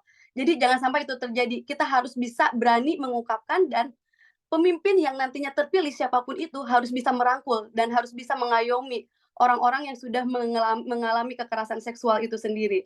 Jadi siapapun pemimpinnya concern juga untuk PKS ini gitu. Oke, kalau dari sisi pengusaha berarti memang lebih concern kepada isu kedaulatan pangan dan juga kasus-kasus kekerasan seksual. Tapi kalau untuk mengenai isu-isu seperti mungkin batas usia capres cawapres untuk bisa maju dalam Pilpres 2024 ini menjadi concern juga nggak sih? Atau mungkin dari sisi pengusaha ya siapapun mau usia muda mau usia tua kalau memang jelas program kedepannya itu yang akan dipilih begitu, apalagi kebijakan-kebijakan yang juga akan mensupport dunia usaha kita. Ya, jadi kalau kalau untuk pengaruh umur usia muda atau usia tua, sebenarnya kenapa yang muda sekarang itu muda berkarya gitu kan? Karena kebanyakan anak-anak muda itu lebih kreatif, lebih bisa menghadapi berbagai masalah yang misalnya hari ini terjadi masalah, tetapi kalau dengan anak-anak muda, oh masalah ini akan dijadikan sebagai motivasi untuk pengembangan Indonesia ke depannya seperti apa. Jadi tidak hanya masalah bergelut di masalah saja, tetapi bagaimana masalah ini menjadi tantangan untuk Indonesia lebih maju ke depannya. Contoh nih ya, masalah tenaga kerja. Ini baik di dalam negeri maupun di luar negeri ya. Nasib pekerja kita ini sangat jauh dari kata layak di luar negeri maupun di dalam negeri. Di dalam negeri ini misalnya banyaknya tenaga kerja asing yang benar-benar pemerintah ambil juga gitu kan. Di dalam negeri ini kita kerap melihat minimnya serapan tenaga kerja lokal dan upah buruh yang sangat rendah.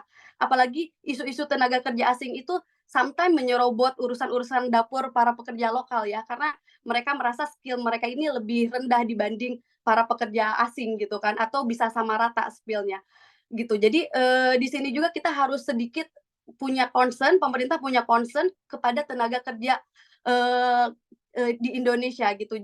Jangan terlalu banyak tenaga kerja asing yang akhirnya tenaga kerja di Indonesia merasa jadi anak tiri gitu loh.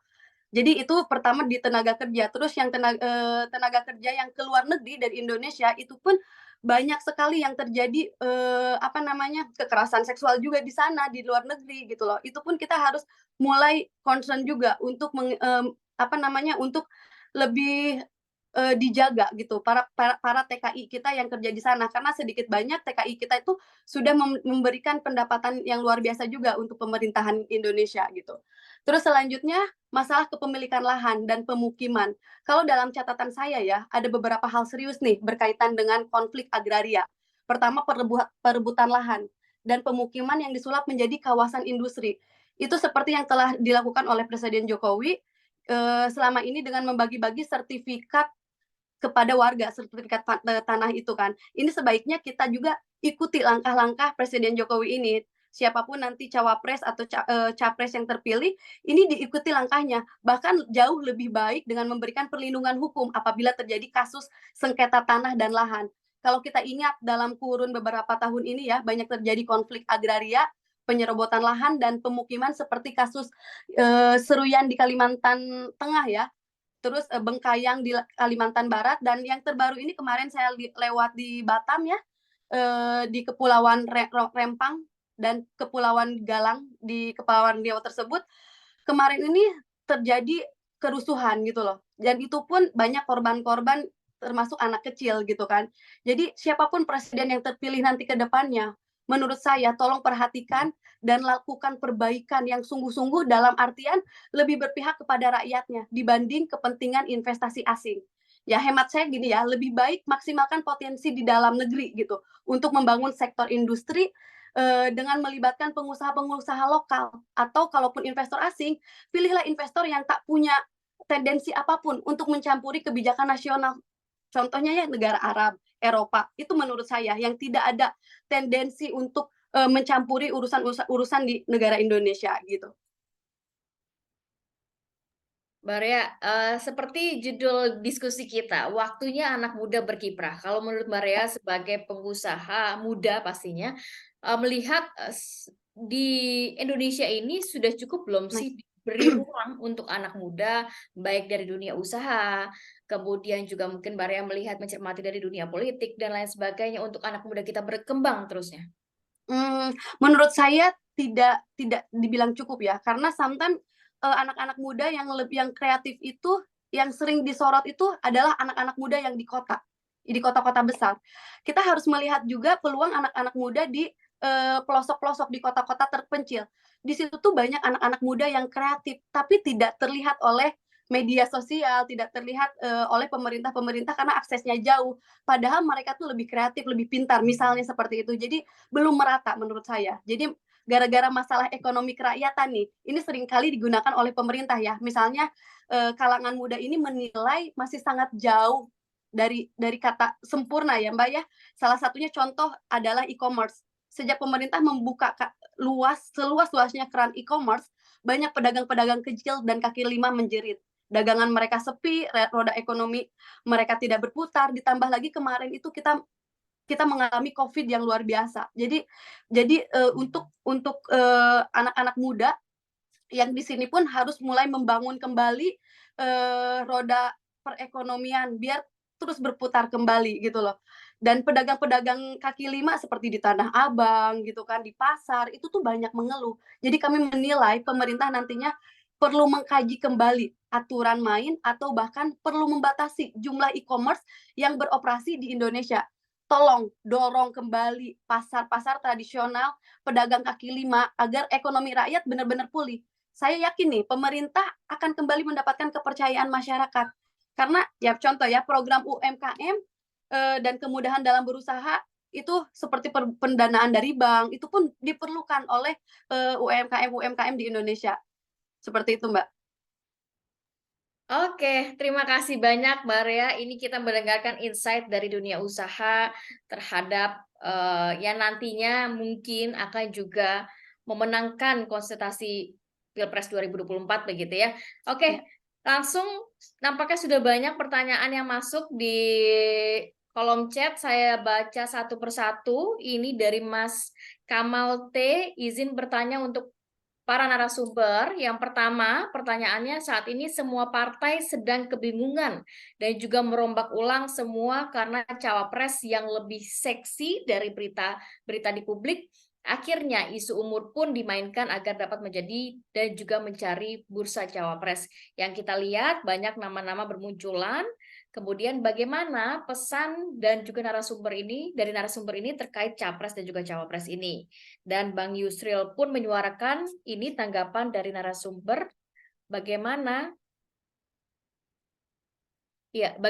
tanggapan narasumber terkait cawapres saat ini. Hanya ada sedikit nama yang muncul seperti Bang Yusril Iza Mahendra, Erick Thohir, dan Airlangga Hartarto. Oke, saya mau ke Mas Akbar dulu. Mas Akbar, izin Mas, ini cukup banyak pertanyaan yang masuk. Kita coba jawab satu persatu. Mas Akbar bisa join kembali? Kayaknya lagi bermasalah, lagi berusaha Oke. kembali, Mbak. Mungkin ke Mbak Sheryl atau Oke, Mbak Sheryl bisa dibantu jawab. Ini pertanyaan dari Mas Kamal, Mbak Sheryl. Saat ini semua partai sedang kebingungan dan juga merombak ulang semua karena cawapres yang lebih seksi dari berita-berita di publik. Akhirnya isu umur pun ini dimainkan agar dapat menjadi dan juga mencari bursa cawapres. Yang kita lihat banyak nama-nama bermunculan. Bagaimana tanggapan dari Mbak Sheryl? Oke, kalau menurut saya sih sebenarnya isu umur ini sudah lama diperjuangkan oleh PSI ya, jauh sebelum nama Gibran masuk dalam bursa gitu. Jadi ini sih justru gorengan media aja mungkin atau mungkin parpol-parpol lain ya yang nggak mau lah gitu anak muda untuk maju. Tapi sebenarnya memang ini sudah lama diperjuangkan dan bahkan dari tahun 2019 ada salah seorang kepala daerah, saya sebut saja namanya Mas Emir Dardak, Wakil Gubernur Jatim, justru dia yang pertama menggugat masalah usia capres-cawapres ini. Nah, PSI lalu ketika kita mengkaji dan melihat begitu besar aspirasi dari anak muda, kita mengkaji dan tim advokasi kami juga akhirnya merumuskan dan ya itulah akhirnya di April 2023 kita resmi memasukkan ke uji materi MK gitu. Jadi ini bukan hanya untuk goreng-gorengan politik, tapi ini murni karena kita melihat ada aspirasi itu di masyarakat. Oh, oke, sebenarnya ini sudah cukup lama diangkat, salah satunya melalui Wagub Jawa Timur, Mas Emil Dardak gitu ya. Cuma kebetulan tahun politik begitu ya, jadi kesannya kayak gimana gitu ya Mbak Sheryl ya. Memang kalau tahun politik itu kan, saya dulu di media ya, media itu memang harus cermat, apa aja harus dijadiin sesuatu yang bisa jadi clickbait gitu loh untuk mainan baru. Ini kan bedanya berita politik dengan berita kriminal gini loh, kalau berita di desk kriminal itu tunggu kejadian, baru mereka datang meliput. Kalau di politik itu, anak-anak desk politik itu mereka yang membuat isu, dan mereka akan mendorongkan mic, istilahnya doorstop, mendorongkan corong mic ke politisi untuk menjawab pertanyaan mereka. Jadi memang ada agenda setting untuk desk politik begitu. Jadi saya rasa sih ini biasa aja, dan apa yang kita perjuangkan memang kan sebenarnya hanya mengikuti undang-undang sebelumnya. Oke, tapi kayaknya nampaknya tahun 2024 ini pemilunya lebih pemilu silaturahmi antara partai politik, tidak begitu sekencang tahun 2019 begitu ya Mbak ya. Yang kita harapkan begitu ya, dan yang harus diingat gini loh, saya mau mengutip ya salah satu kata-kata dari salah satu capres, Pak Prabowo Subianto, di acara Mata Najwa. Beliau bilang gini, ya kita ini kalau bertanding di sekolah, kelar bertanding kan udah main bareng lagi. Ya nggak usah musuhan juga. Ini kenapa kalau udah kita habis bertanding capres, kok masih harus musuhan tuh? Kenapa gitu loh? Dia bilang ya, dia mencontoh bagaimana Pak Jokowi bisa berkolaborasi dan juga apa ya misalnya rekonsiliasi. Dan hasilnya kan saat ini ya cukup baik ya. Secara perekonomian juga data-datanya ada ya. Kalau dibandingkan dengan tingkat perekonomian dunia, bagaimana kita mengambil peluang di saat pertumbuhan perekonomian di Tiongkok itu sebenarnya kan tidak sebagus tahun-tahun sebelumnya. Dan sebenarnya di Asia Tenggara kita sangat bergantung dengan pertumbuhan ekonomi Tiongkok, bukan pertumbuhan ekonomi dunia loh. Kita hanya sangat berpengaruh dengan pertumbuhan ekonomi Tiongkok gitu loh. Tapi kan saat ini dengan mundurnya ekonomi Tiongkok, kita justru di Indonesia masih cukup relatif stabil lah gitu. Nah itu karena ada rekonsiliasi ini. Jadi nggak ada gangguan-gangguan nggak penting untuk apa ya, karena ada ego-ego politik, tapi semua dirangkul. Oke, kandidat kamu yang terbaik mana? Ayo masuk eksekutif, kita sama-sama, kita gandengan tangan lagi. Pimpinannya mungkin Pak Jokowi, tapi berikan kandidat terbaik kamu dari kubu-kubu capres-capres yang lalu, kita jalan sama-sama gitu. Oke, kemudian kita juga jawab lagi pertanyaan dari Mas Reno dari NTT. Salam kenal, saya Reno, kader Partai Bulan Bintang dari NTT. Saya ingin bertanya, apakah kita benar mewarisi generasi emas ataukah generasi cemas? Dengan krisis multisektor hari ini dan juga situasi global yang sedang mengguncang, peran anak muda yang kurang maksimal dalam sistem pemerintahan, dibutuhkan anak muda yang ahli di setiap bidang dan juga kapasitas. Nah, ini bagaimana nih? Generasi emas atau generasi cemas nih Mbak Sheryl? Nanti Mas Zaldi juga boleh bantu jawab ya Mas Zaldi ya. Ya, kalau misalnya kita kutip dari berbagai pidato-pidato Pak Jokowi kan selalu disebutkan bahwa dalam 25 tahun terakhir ini, 25 tahun ke depan, kita punya potensi bonus demografi. Yang kalau kita plan dengan benar-benar, kita bisa menjadi negara maju. Masuk dalam 5 besar ekonomi terbesar dunia. Nah, masalahnya kita mampu nggak nih memanfaatkan kalau pikirannya cuman negatif, terus setiap ada investasi asing dianggap, wah ini penjajahan, ini VOC. Ya nggak akan bisa. Itulah sebabnya kita butuh pemimpin yang kuat, kita butuh orang-orang pemerintahan yang jangan jadi oknum. Jangan nanti deal-dealan sama G2G, B2B-nya sama B2B, business to business antara Indonesia dengan Tiongkok, nanti malah masuk kantong oknum. Terus nanti masyarakat seperti Mbak Rea misalnya, wah ini kepentingan asing nih, padahal mungkin yang salah oknumnya gitu loh, yang tanda tangannya nggak cermat, karena dia dapat sesuatu under table. Nah kita mau orang-orang yang kuat nih, dan juga harus ada terobosan hukum. Kalau PSI kan kita menggaungkan undang-undang perampasan aset koruptor. Jadi kalau terbukti korupsi, kita harus ambil semua, kita rampas asetnya supaya ada efek jerak. Kalau perlu nggak usah masuk penjara, tapi dimiskinkan. Karena koruptor tuh paling takut miskin. Dia mah nggak takut kalau masuk suka miskin aja malah naik kelas, malah belajar S2. Kelar-kelar malah networknya nambahin, tadi networknya kabupaten. Jadi hartanya masih banyak gitu ya. Betul. Yang tadinya networknya maling kabupaten atau kota madya jadi maling nasional. Bisa kenalan kan sama orang-orang pejabat ring 1 DKI gitu atau ring 1 ibu kota. Nah jadi penting sekali kita mengadakan terobosan hukumnya. Karena begini, dan kita harus ingat bahwa semua negara itu bisa berkembang kalau dia juga bisa berkolaborasi dengan negara lain. Mengambil manfaat sebesar-besarnya dari apa nih yang kita bisa ambil dari negara lain untuk kemaslahatan warga negara kita. Nah, jadi nggak bisa juga kita melihat bahwa misalnya gini ya, terobosan dunia teknologi. tadi saya mau ngutip sendiri sedikit Mbak Rea, saya setuju banget ya Mbak Rea bilang kita harus dong memajukan juga anak muda ini daerah-daerah. Karena saya rasa Mbak Rea udah pernah roadshow nih, mungkin keliling daerah udah tahu lah potensi anak muda. Anak muda di daerah itu memang betul-betul mereka out of the box banget. Tapi memang tidak ada medium untuk mereka berkembang lebih maju. Nah sebenarnya, kalau ini saya agak beda pendapat sedikit, nggak apa-apa ya Mbak Rea ya. Kalau saya melihat justru platform digital itu sangat-sangat membantu. Jadi orang yang di desa, dia bisa memarketingkan barang dagangannya ke saya yang di kota gitu loh. Misalnya nih ada cakalang fufu, dulu dia harus lewat berapa tangan baru nyampe Jakarta. Tapi cakalang fufu Manado sekarang sudah bisa langsung dia membuat marketing pribadi hanya dengan ikut salah satu platform sosial, platform marketplace. Nah, yang harus kita dorong adalah jangan kita matikan marketplace-nya, tapi apa? Dorong dong gimana marketplace Indonesia lebih bisa berkembang lagi. Nah, salah satu juga yang kita dukung, waktu itu Menteri Perindustrian bilang bahwa seharusnya barang-barang import langsung yang tidak pakai bea masuk dan memang tidak punya perizinan SIUP, itu tidak boleh dijual di marketplace kalau harganya di bawah 1 juta rupiah. Nah, tentunya ini harus kita kaji bersama ya. Tapi ya menurut saya memang harus ada proteksi untuk UMKM lokal. Tapi kita bukan berarti kita memangkas teknologi yang sudah ada di dunia, yang sekarang berkembang di dunia loh. Kita kan nggak mau jadi dinosaurus sendiri gitu loh. Tapi saya yakin orang-orang muda nih, seperti misalnya gini, Mbak Rea, itu layak menjadi misalnya staf khusus atau mungkin tim ahlinya nanti kementerian mana untuk bisa membahas bagaimana nih kebijakan UMKM. Karena beliau mengerti hukum dan juga seorang pengusaha gitu. Jadi tahu banget bagaimana di lapangan kendala-kendala dari pengusaha. Jadi menurut saya nanti memang siapapun yang memimpin pemerintahan itu harus betul-betul mau membuat terobosan hukum, menjaga supaya jangan sampai nih tanah dan air Indonesia kita hanya sign-sign aja, kita kerjasama dengan luar negeri, tapi kitanya yang bodoh gitu loh. Sebenarnya kan kerjasama luar negeri nggak salah loh, yang namanya mereka pengusaha ya mereka pasti berusaha untuk deal yang terbaik untuk mereka dong. Iya dong, kalau Mbak Kamarati bisnis emang mau rugi? Nggak mau kan? Ya saya juga kalau jadi investor asing, saya taruh duit triliunan rupiah di sini ya saya nggak mau dong rugi. Nah itulah pinter-pinternya negosiator kita. Yang notabene kan saat ini orang-orang eksekutif, orang-orang Pemprov, orang-orang dinas-dinas, atau ya apapun itu orang kementerian, ya itulah yang harus kita jagain banget. Nah, gimana ngejagainnya? Kasih aja undang-undang yang bener. Kalau sampai ketahuan korupsi, dimiskinin. Dan itu nanti memang terobosannya adalah undang-undang perampasan aset digabungkan dengan TPPU, tindak pidana pencucian uang. Jadi kalau istrinya juga ikut, nah miskin juga istrinya, anaknya miskin juga gitu loh.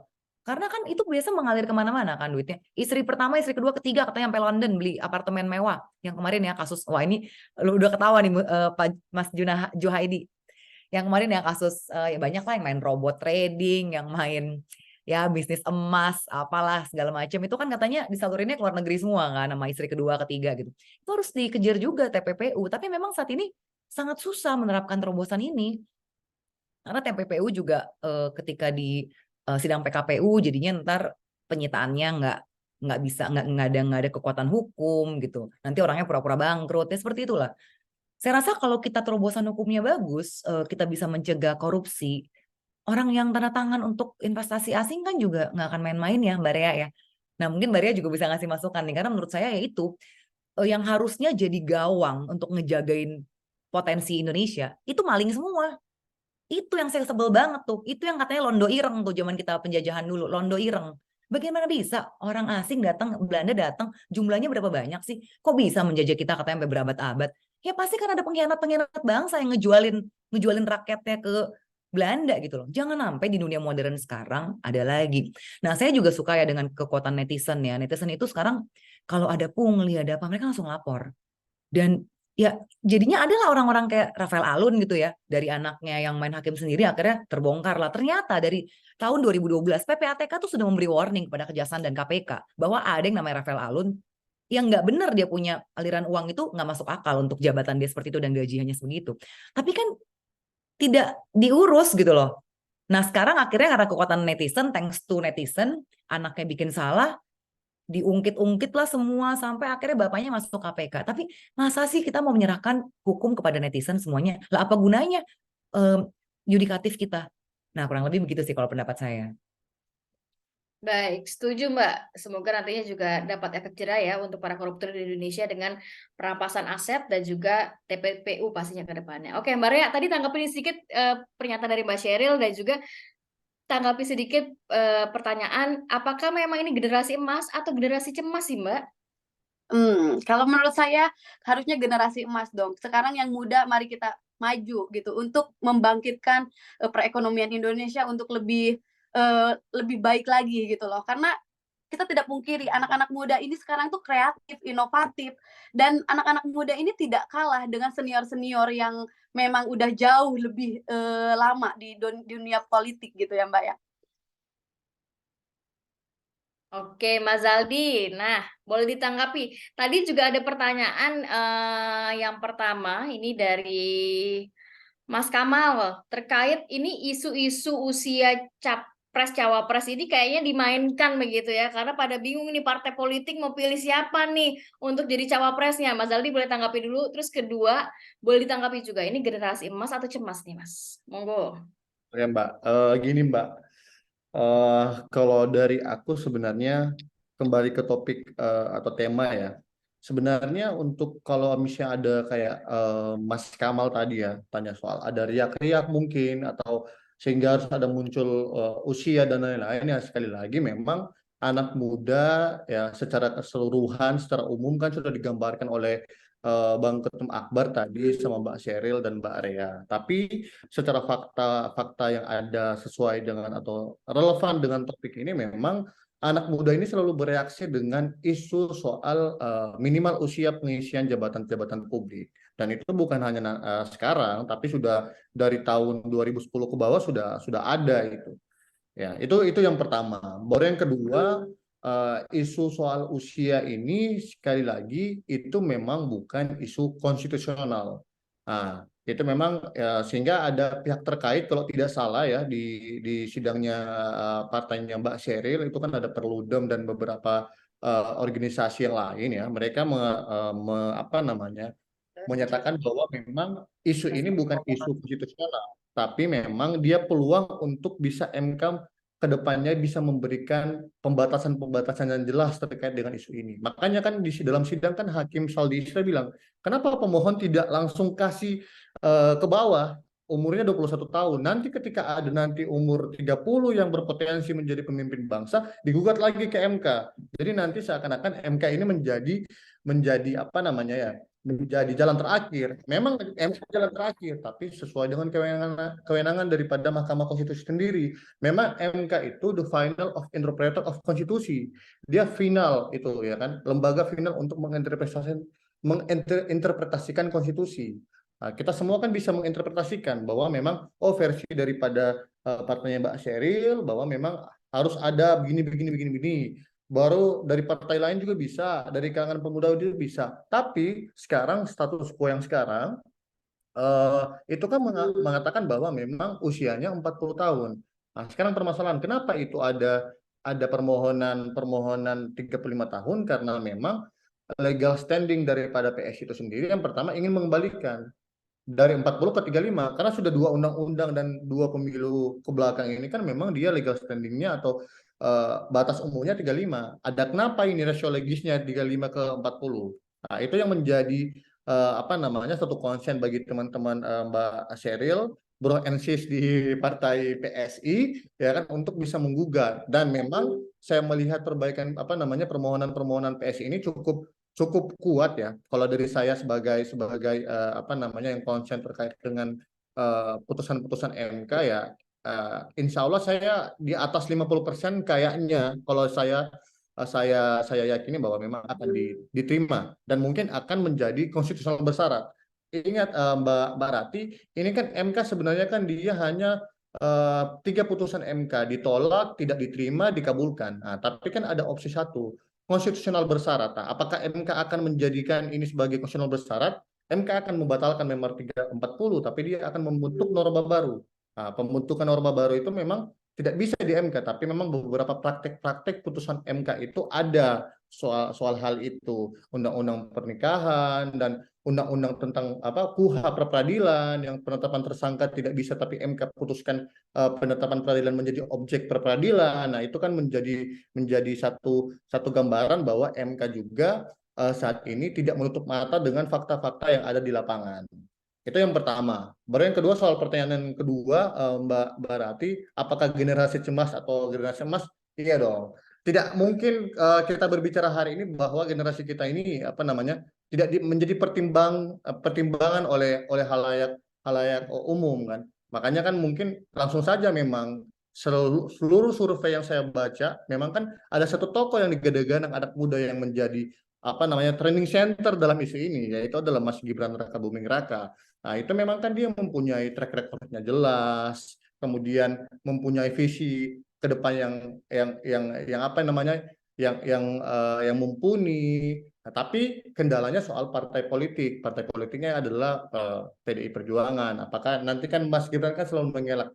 Nah, dan PDI juga kan sekarang sudah membuka diri, nanti bisa jadi salah satu opsi untuk bisa di cawapresnya Pak Ganjar Pranowo. Nah, itu kan menjadi dinamika. Untuk cawapres yang lain yang disebut sama Mbak Rati tadi kan ada Prof. Yusril Iza Mahendra, kemudian ada Pak Erick Thohir, Ridwan Kamil, itu kan apa namanya sudah memiliki rekam jejak politik yang mumpuni. Mantan ada menteri sekarang, ada mantan gubernur dan lain sebagainya. Makanya saya sepakat bahwa ada 2 poin. Yang pertama adalah saya sepakat untuk menurunkan batas umur 35 itu paling minimal. Kalau bisa pun 21. Tapi kan ini sudah mepet. Mungkin nanti ke depan pembahasan konstitusionalnya nanti ke depan ada perubahan undang-undang pemilu. Baru yang kedua, kalaupun memang diminimalkan misalnya 30 sampai 35 atau ke bawahnya itu harus dilihat juga ada syarat-syarat tertentu atau syarat-syarat tambahan, misalnya rekam jejak itu harus dituangkan di dalam undang-undang pemilu itu sendiri. Tapi kalaupun itu tidak dituangkan tidak masalah. Karena kenapa? Kita ini mau diusung saja oleh partai politik ini untuk jadi cawapres sangat susah. Satu partai politik tidak cukup, harus digabungkan untuk memenuhi presidential threshold. Makanya PSI kan saat ini belum memiliki kursi di Senayan, tapi kami doakan PSI ini mendapatkan kursi di tahun 2024 sehingga bisa bergeningnya besar dan mempunyai apa namanya suara-suara PSI bisa didengar di Senayan nanti. Ya, Nah, terima kasih Mas Juhaidi. ya, terima kasih Mbak Sheryl.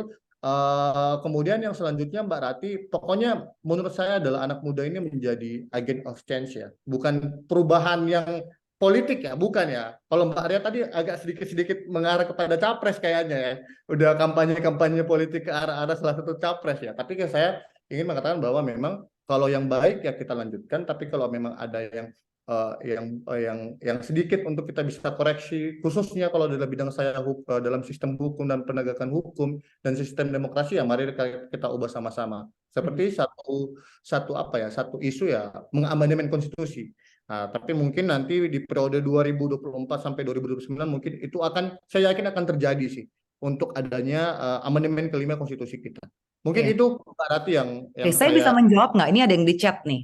ya. Tanyakan argumentasi saya ini dengan saya asumsi dia anak muda ya, karena dia marah ketika chatnya dihapus. Oke, Bro J. Nah, Bro J tahu nggak ketika salah seorang oknum dari pegawai pajak di penjara itu masih bisa wartawan ketemu dia di Singapura nonton F1 Formula One.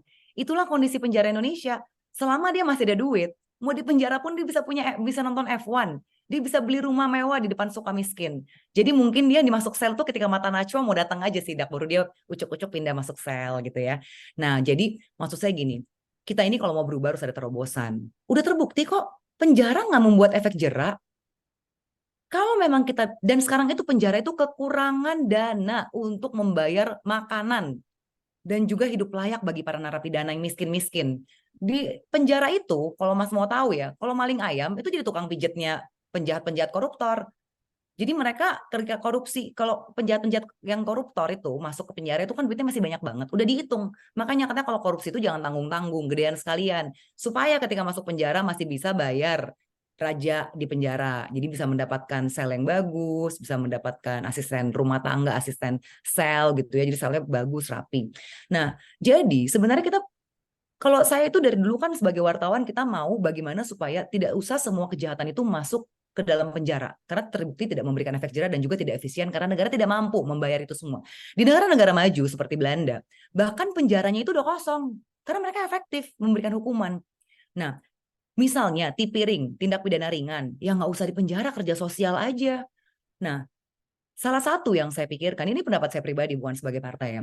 Kalau kita bisa merampas aset koruptor sampai kita juga kolaborasi dengan TPPU, ketika dia sudah miskin sekali itu sudah ada efek sosial dan kita matikan usaha dia untuk melakukan gerakan-gerakan korupsi berikutnya. Karena apa? Saat ini banyak sekali orang keluar dari KPK, tahanan KPK, sudah selesai menjalani masa hukuman sebagai koruptor. Sekarang muncul di podcast-podcast, dia menjadi seorang terhormat lagi yang punya kedudukan tinggi di partai.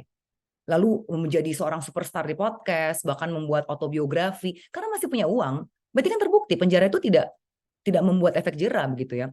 Lalu tadi ini saya minta maaf kalau Mas J tadi dikatakan saya tidak mengerti bedanya TPPU dan PKPU. Memang tadi saya terlalu bersemangat menjelaskan ya. Yang saya maksud adalah gini, ketika ada korupsi, bukan korupsi sebenarnya, ada tindakan-tindakan scam, fraud yang sekarang lagi ramai dan kita juga bantu untuk menyuarakan dari PSI.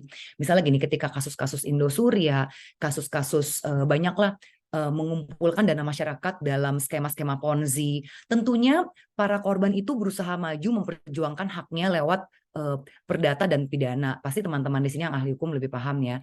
Tapi biasa yang datang ke kami, saya juga host di Cokro, jadi banyak membantu kasus-kasus penipuan korban-korbannya. Selalu mereka usaha itu dari 2 jalur, yaitu pidana dan perdata. Nah, pidananya TPPU itu sangat sulit karena biasanya ada rentang waktu yang membuat pelaku itu sudah melarikan uangnya ke luar negeri. Lalu mereka biasa juga mengejar dengan PKPU, yaitu perusahaannya sekarang dihentikan supaya semua aset itu bisa di-freeze dan masuk untuk ditelaah bersama apakah bisa dibagi-bagikan kepada para korban seperti itu. Dan biasanya meskipun sudah ketok palu bahwa harus disita semua aset bisnisnya untuk dibagikan kepada korban, karena melalui PKPU ternyata tidak bisa memaksa secara hukum juga. Jadi nanti bisa ditunda-tunda, bisa nanti hasilnya tiba-tiba berubah lagi. Seperti itulah. Mungkin teman-teman di sini yang ahli hukum lebih paham ya. Tapi niat saya baik ketika saya bicara bahwa kita merampas aset daripada kita ujuk-ujuk hanya memenjarakan tapi ternyata dia masih jadi raja kecil di dalam sel. Untuk apa? Yang kita mau kan jangan sampai orang mau korupsi. Nah, orang takut dong kalau misalnya dia 1 kali korupsi, semua hartanya dirampas. Takut orang. Itu lebih takut daripada harus masuk penjara. Kurang lebih seperti itu yang saya maksud ya. Tapi terima kasih Mas J sebagai anak muda. Kita memang harus berani berdebat. Yang penting diskusi sehat. Terima kasih. Oke, makasih Mbak Sheryl. Semoga ini juga bisa menjawab pertanyaan dari Mas J. Nanti kalau ada waktu baru kita buka 1 pertanyaan di closing ya sebelum menutup. Tapi ini ada pertanyaan lagi untuk Mbak Rea. Mbak Rea sebentar ya. Oke. Mbak Rea, apa gagasan yang bisa ditawarkan pengusaha muda kepada pemerintahan yang terpilih nanti untuk meningkatkan martabat UMKM yang saat ini masih belum menjadi tuan rumah di negeri sendiri, Mbak Rea? Oke, pertanyaannya sangat menarik ya, Mbak Rati ya. Oke, saya coba menjawabnya. Contoh saat ini tuh banyak sekali serbuan produk asing ya yang membanjiri pasar-pasar di dalam negeri.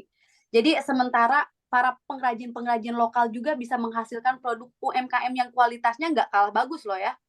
Tapi kita ini tinggal upgrade lagi kemampuan para pedagang kita agar bisa menyesuaikan dengan kemajuan teknologi agar bisa memasarkan produknya di marketplace. Nah, sekarang berani nggak nih pemerintah memberikan kucuran kredit berbunga ringan dan pajak rendah kepada UMKM untuk bisa menggenjot produksinya guna memenuhi pasar dalam dan luar negeri?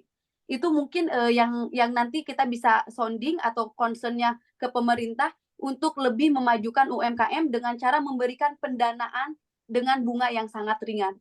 Mungkin seperti itu ya untuk pertanyaan dari siapa ini? Dari Mbak Ola ya. Terima kasih pertanyaannya Mbak Ola. Ada lagi yang mau ditanyakan? Mbak Rea, boleh ditanggapi juga pertanyaan menurut pandangan masing-masing narasumber, bagaimana tanggapan mengenai pemuda yang tinggal di daerah pelosok desa yang tidak sekeren anak kota, tidak mendapatkan akses pendidikan yang sebagus di kota, ini bisa ikut andil dalam berpolitik, karena tidak bisa dipungkiri banyak juga masyarakat yang kaum muda ini masih awam, bahkan masih ada yang apatis, padahal panggung politik lah merupakan sarana untuk mereka bisa berkontribusi di negara Indonesia ini. Ya, kebetulan saya juga salah satu calon legislatif Jadi kemarin itu saya memang belusukan ke tempat-tempat yang memang belum terjamah lah istilahnya ya. Saya kebetulan dari Cianjur yang kemarin kena gempa juga. Dan di situ tuh banyak sekali anak-anak muda yang sangat kreatif. Nah, kemarin saya itu coba membuatkan satu program bagaimana anak muda yang kreatif itu untuk menuangkan semua kreativitasnya itu dalam satu wadah. Jadi saya coba kumpulkan dan saya kerjasama dengan salah satu, boleh disebut brandnya, TikTok ya, karena saya kenal dengan manajemen TikTok itu pun dari HIPMI juga. Jadi itu tuh dibuatlah satu seminar bagaimana pengembangan untuk anak-anak muda di pelosok supaya sama setara dengan anak-anak muda yang di kota-kota besar. Jadi kita harus mulai perhatikan karena anak-anak muda di kota-kota di pelosok juga itu sebenarnya pintar kalau kita tahu cara mengarahkannya gitu. Kreativitas contoh di daerah Cianjur, Bandung, anak-anak mudanya itu misalnya buat kerajinan tangan dari kulit atau dari anyaman atau dari apapun yang tidak terpikirkan oleh anak-anak kota, anak-anak muda di daerah ini ada pikiran misalnya kayak sapu lidi apa namanya sapu yang dijual ke Jepang itu pun ada marketnya, Mbak. Itu tuh termasuk hasil dari anak-anak muda di daerah. Itulah UMKM yang saya maksud yang harus disupport juga. Karena anak-anak muda di daerah itu sometimes mereka ingin berkembang tapi kekurangan modal, misalnya kekurangan koneksi, kekurangan jaringan apa namanya untuk pengembangan. Nah, disitulah saya terjun untuk membantu dalam artian bagaimana untuk lempar hasil-hasil kualitas hasil-hasil kreativitas mereka untuk lempar ke pasar. Misalnya, ini bisa diekspor ternyata ke Jepang. Disitulah saya membenahi bagaimana supaya dagangan-dagangan UMKM mereka ini bisa dilihat juga di market internasional. Seperti itu Mbak Sheryl. Mbak Ratih. Oke, satu pertanyaan buat peserta yang ingin langsung join untuk bertanya langsung. Pertanyaan terakhir, boleh untuk mungkin teman-teman yang juga tadi sudah bertanya, mau nanya lagi, atau yang belum bertanya, mau tanya lagi, boleh. Di satu pertanyaan terakhir nih kita buka untuk langsung bertanya kepada narasumber. Ada yang mau, boleh raise hand?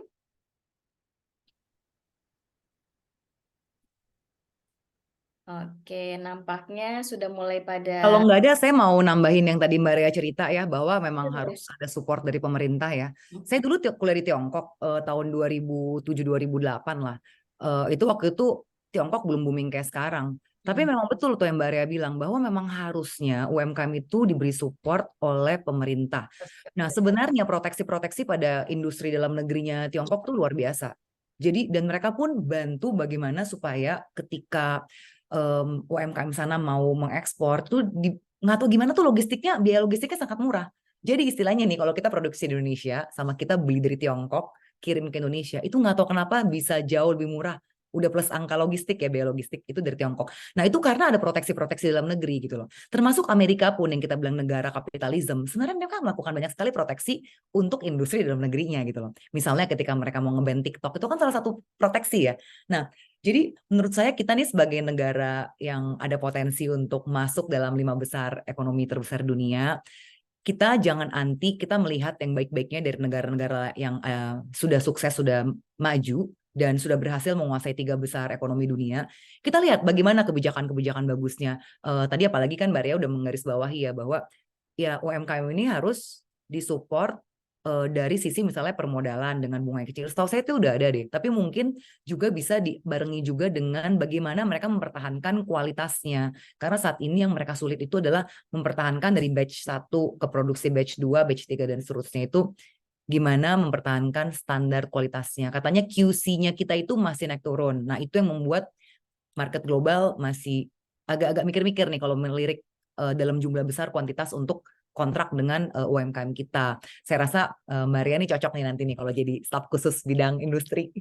Oke, saya sih itu aja sih. Tadi saya senang banget soalnya dari Mbak Ria, dari Mas Juhaidi juga pokok-pokok pikirannya banyak yang bisa jadi catatan untuk saya bawa dalam rapat-rapat DPP PSI. Closing statement sekalian menanggapi Mbak, banyak juga anak muda di Indonesia yang mungkin ada gap antara anak-anak muda yang di kota dan juga di desa yang memang sebenarnya pengen terjun ke dunia politik tapi tidak ada kesempatan, mungkin dan juga ilmunya kurang dan lain sebagainya, Mbak? Untuk saya dulu ya, atau siapa nih? Yes. Oke. Mbak Sheryl Kalau dulu. dari PSI sih sebenarnya sangat mudah ya, kita bisa daftarnya online. Jadi kalau mereka jauh di pelosok, selama itu mereka punya handphone, smartphone, mereka bisa bergabung menjadi anggota PSI ke website kita aja. Nah bahkan kemarin tuh saya sempat ke Karangasem gitu tuh kita dapat juga tuh salah seorang personil kader baru. Jadi sebenarnya PSI itu mungkin salah satu terobosan bagaimana partai itu sangat mudah dijangkau dan it's one click away gitu loh. Jadi hanya sejauh jempol aja pembatasnya gitu loh. Selama kita jempolnya masih mau kerja, sangat mudah untuk masuk ke PSI dan memberikan kontribusi. Oke, Mbak Rea boleh closing statement, Mbak? Iya, jadi kalau menurut saya, kenapa anak-anak muda yang mau masuk politik itu ngerasa tidak punya kesempatan untuk bergabung di politik gitu kan, yang dari pelosok itu. Mungkin karena, kadang-kadang anak-anak muda di pelosok itu lebih ke pemalu, lebih ke, gak confident gitu loh untuk maju, "Ah, saya bukan siapa-siapa." Saya pernah menawarkan satu anak muda di daerah Cianjur juga, "Ayo, kamu nyalek," aku bilang, "bareng sama aku bilang gitu kan. "Ah, enggak, karena aku begini begini." Dia ini nggak confident. Saya bilang, semua orang itu bisa dan semua orang itu punya hak untuk bisa maju. Jadi bukan hanya saya bukan siapa-siapa katanya. Ya sama, saya juga bukan siapa-siapa. Jadi mereka ini karena nggak confident, jadi merasa saya tidak layak masuk ke politik. Padahal politik itu sangat membuka untuk anak-anak muda yang mau bergabung gitu loh. Jadi kebetulan saya juga dari Partai Gerindra. Saya juga melihat di sini pun Gerindra anak-anak muda yang mau bergabungnya itu tidak segitu banyak ya kalau menurut saya ya di daerah Cianjur itu memang ada generasi mudanya tapi di daerah Cianjur ini kurang. Jadi mungkin kurang confident ya kalau menurut saya. Itu kita harus mulai bina gitu loh untuk oke, kamu bisa gitu loh. Gitu loh Mbak. Terus Oke, satu terima lagi kasih. saya juga mau menambahkan karena birokrasi di Indonesia ini menurut saya itulah yang jadinya itu membuat pengusaha-pengusaha di daerah ini agak-agak menyedihkan gitu. Karena birokrasinya itu selalu dipersulit. Contoh ya, kayak kemarin kejadian gempa apalagi untuk UMKM gitu kan. Mereka untuk bangkit lagi itu susah. Karena untuk dapat santunan dan lain-lain tuh banyak banget birokrasi yang sangat dipersulit oleh pemerintahnya. Jadi harus mulai dibenahi birokrasinya itu di Indonesia ya. Itu mungkin tambahannya ya, Mbak. Makasih. Makasih Mbak Rea, Mas Aldi, monggo Mas. Siap, Mbak. Mungkin hanya sedikit ya. Terima kasih lagi untuk Mbak Sheryl, kemudian Mbak Area, kemudian Mbak Rati yang mandu nih. Kemudian ada Bang Ketum Akbar, kayaknya Bang Ketum katanya ada lagi meeting dadakan, jadi nggak bisa sampai akhir ya. Permohonan maaf katanya sudah disampaikan ke saya. Oke, mungkin itu yang pertama. Baru yang kedua, Mbak, ini adalah saya yakin ya, mungkin akan ada breaking news ya. Kalau kata-katanya Pak Ridwan Kamil nih ya, nanti tunggu breaking news minggu depan. Saya juga kan Hakim MK sudah ya dirilis katanya udah makin dekat untuk ada putusan-putusan daripada permohonan ini. Ya, kita tunggu saja terkait dengan apa namanya, bagaimana putusannya terkait dengan permohonan dari Bro and Sis di PSI.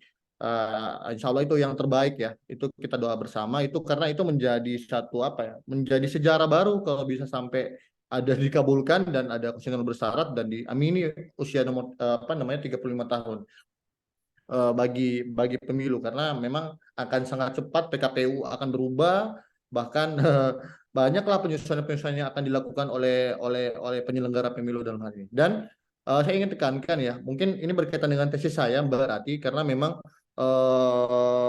karena saya kan ambil tesis kemarin itu tentang etika konstitusi dan peradilan etik. Nah, yang menjadi satu konsep di Indonesia sekarang ini adalah bagaimana kita bisa membangun sistem etika nasional. Sistem hukum kita sudah rigid, tapi sistem etika nasional menyampaikan pendapat itu bisa saja, tapi ada etikanya. Nah, ingat TAP MPR nomor 6 tahun 2001 itu masih ada tentang etika kehidupan berbangsa dan bernegara. Nah, memang iklim demokrasi sudah sangat bebas, tapi ingat harus ada batasan-batasannya. Nah, bukan hanya bagi pejabat negara, tapi itu akan berlaku juga kepada masyarakat secara luas. Nah, itu yang memang lagi dikembangkan oleh saya dan beberapa teman-teman. Nanti ke depan akan ada Mahkamah Etik Nasional, tapi ruang lingkup kewenangannya nanti kita tunggu saja. Memang itu lagi digagas oleh teman-teman di FAUI dan juga teman-teman yang berkonsen di di bidang hukum tata negara dan hukum administrasi negara. Nah, itu menjadi satu konsen. Jadi nanti ke depan tidak ada lagi nih yang mau ribut-ribut. Apakah ini, soalnya ini permasalahan hukum ini banyak. Tidak harus semua ini diselesaikan lewat masalah hukum. Harus ada kanal-kanal yang baru yang dibuka. Nah, itu yang nanti ke depan menjadi konsen untuk bisa kita ke depan bisa melakukan pembenahan. Bukan perubahan ya, tapi pembenahan yang sudah dilaksanakan saat ini ya kita melakukan transformasi baik di segi hukumnya, di bidang etikanya, bahkan di sistem birokrasinya yang ada di Indonesia. Mungkin itu Mbak Rati. Sekali lagi nanti akan ada diskusi series selanjutnya dari ILDES. Mudah-mudahan Mbak Sheryl kemudian dari teman-teman yang lain bisa menyempatkan waktu lagi, dan pasti akan ada juga tema-tema yang lebih seru dan narsum-narsum yang seru nanti akan ILDES undang untuk kedepannya nanti. Mungkin hanya itu Mbak Rati yang dapat kami sampaikan. Terima kasih. Wassalamualaikum warahmatullahi wabarakatuh. Shalom, Om Santi Santi, Om Namo Buddhaya.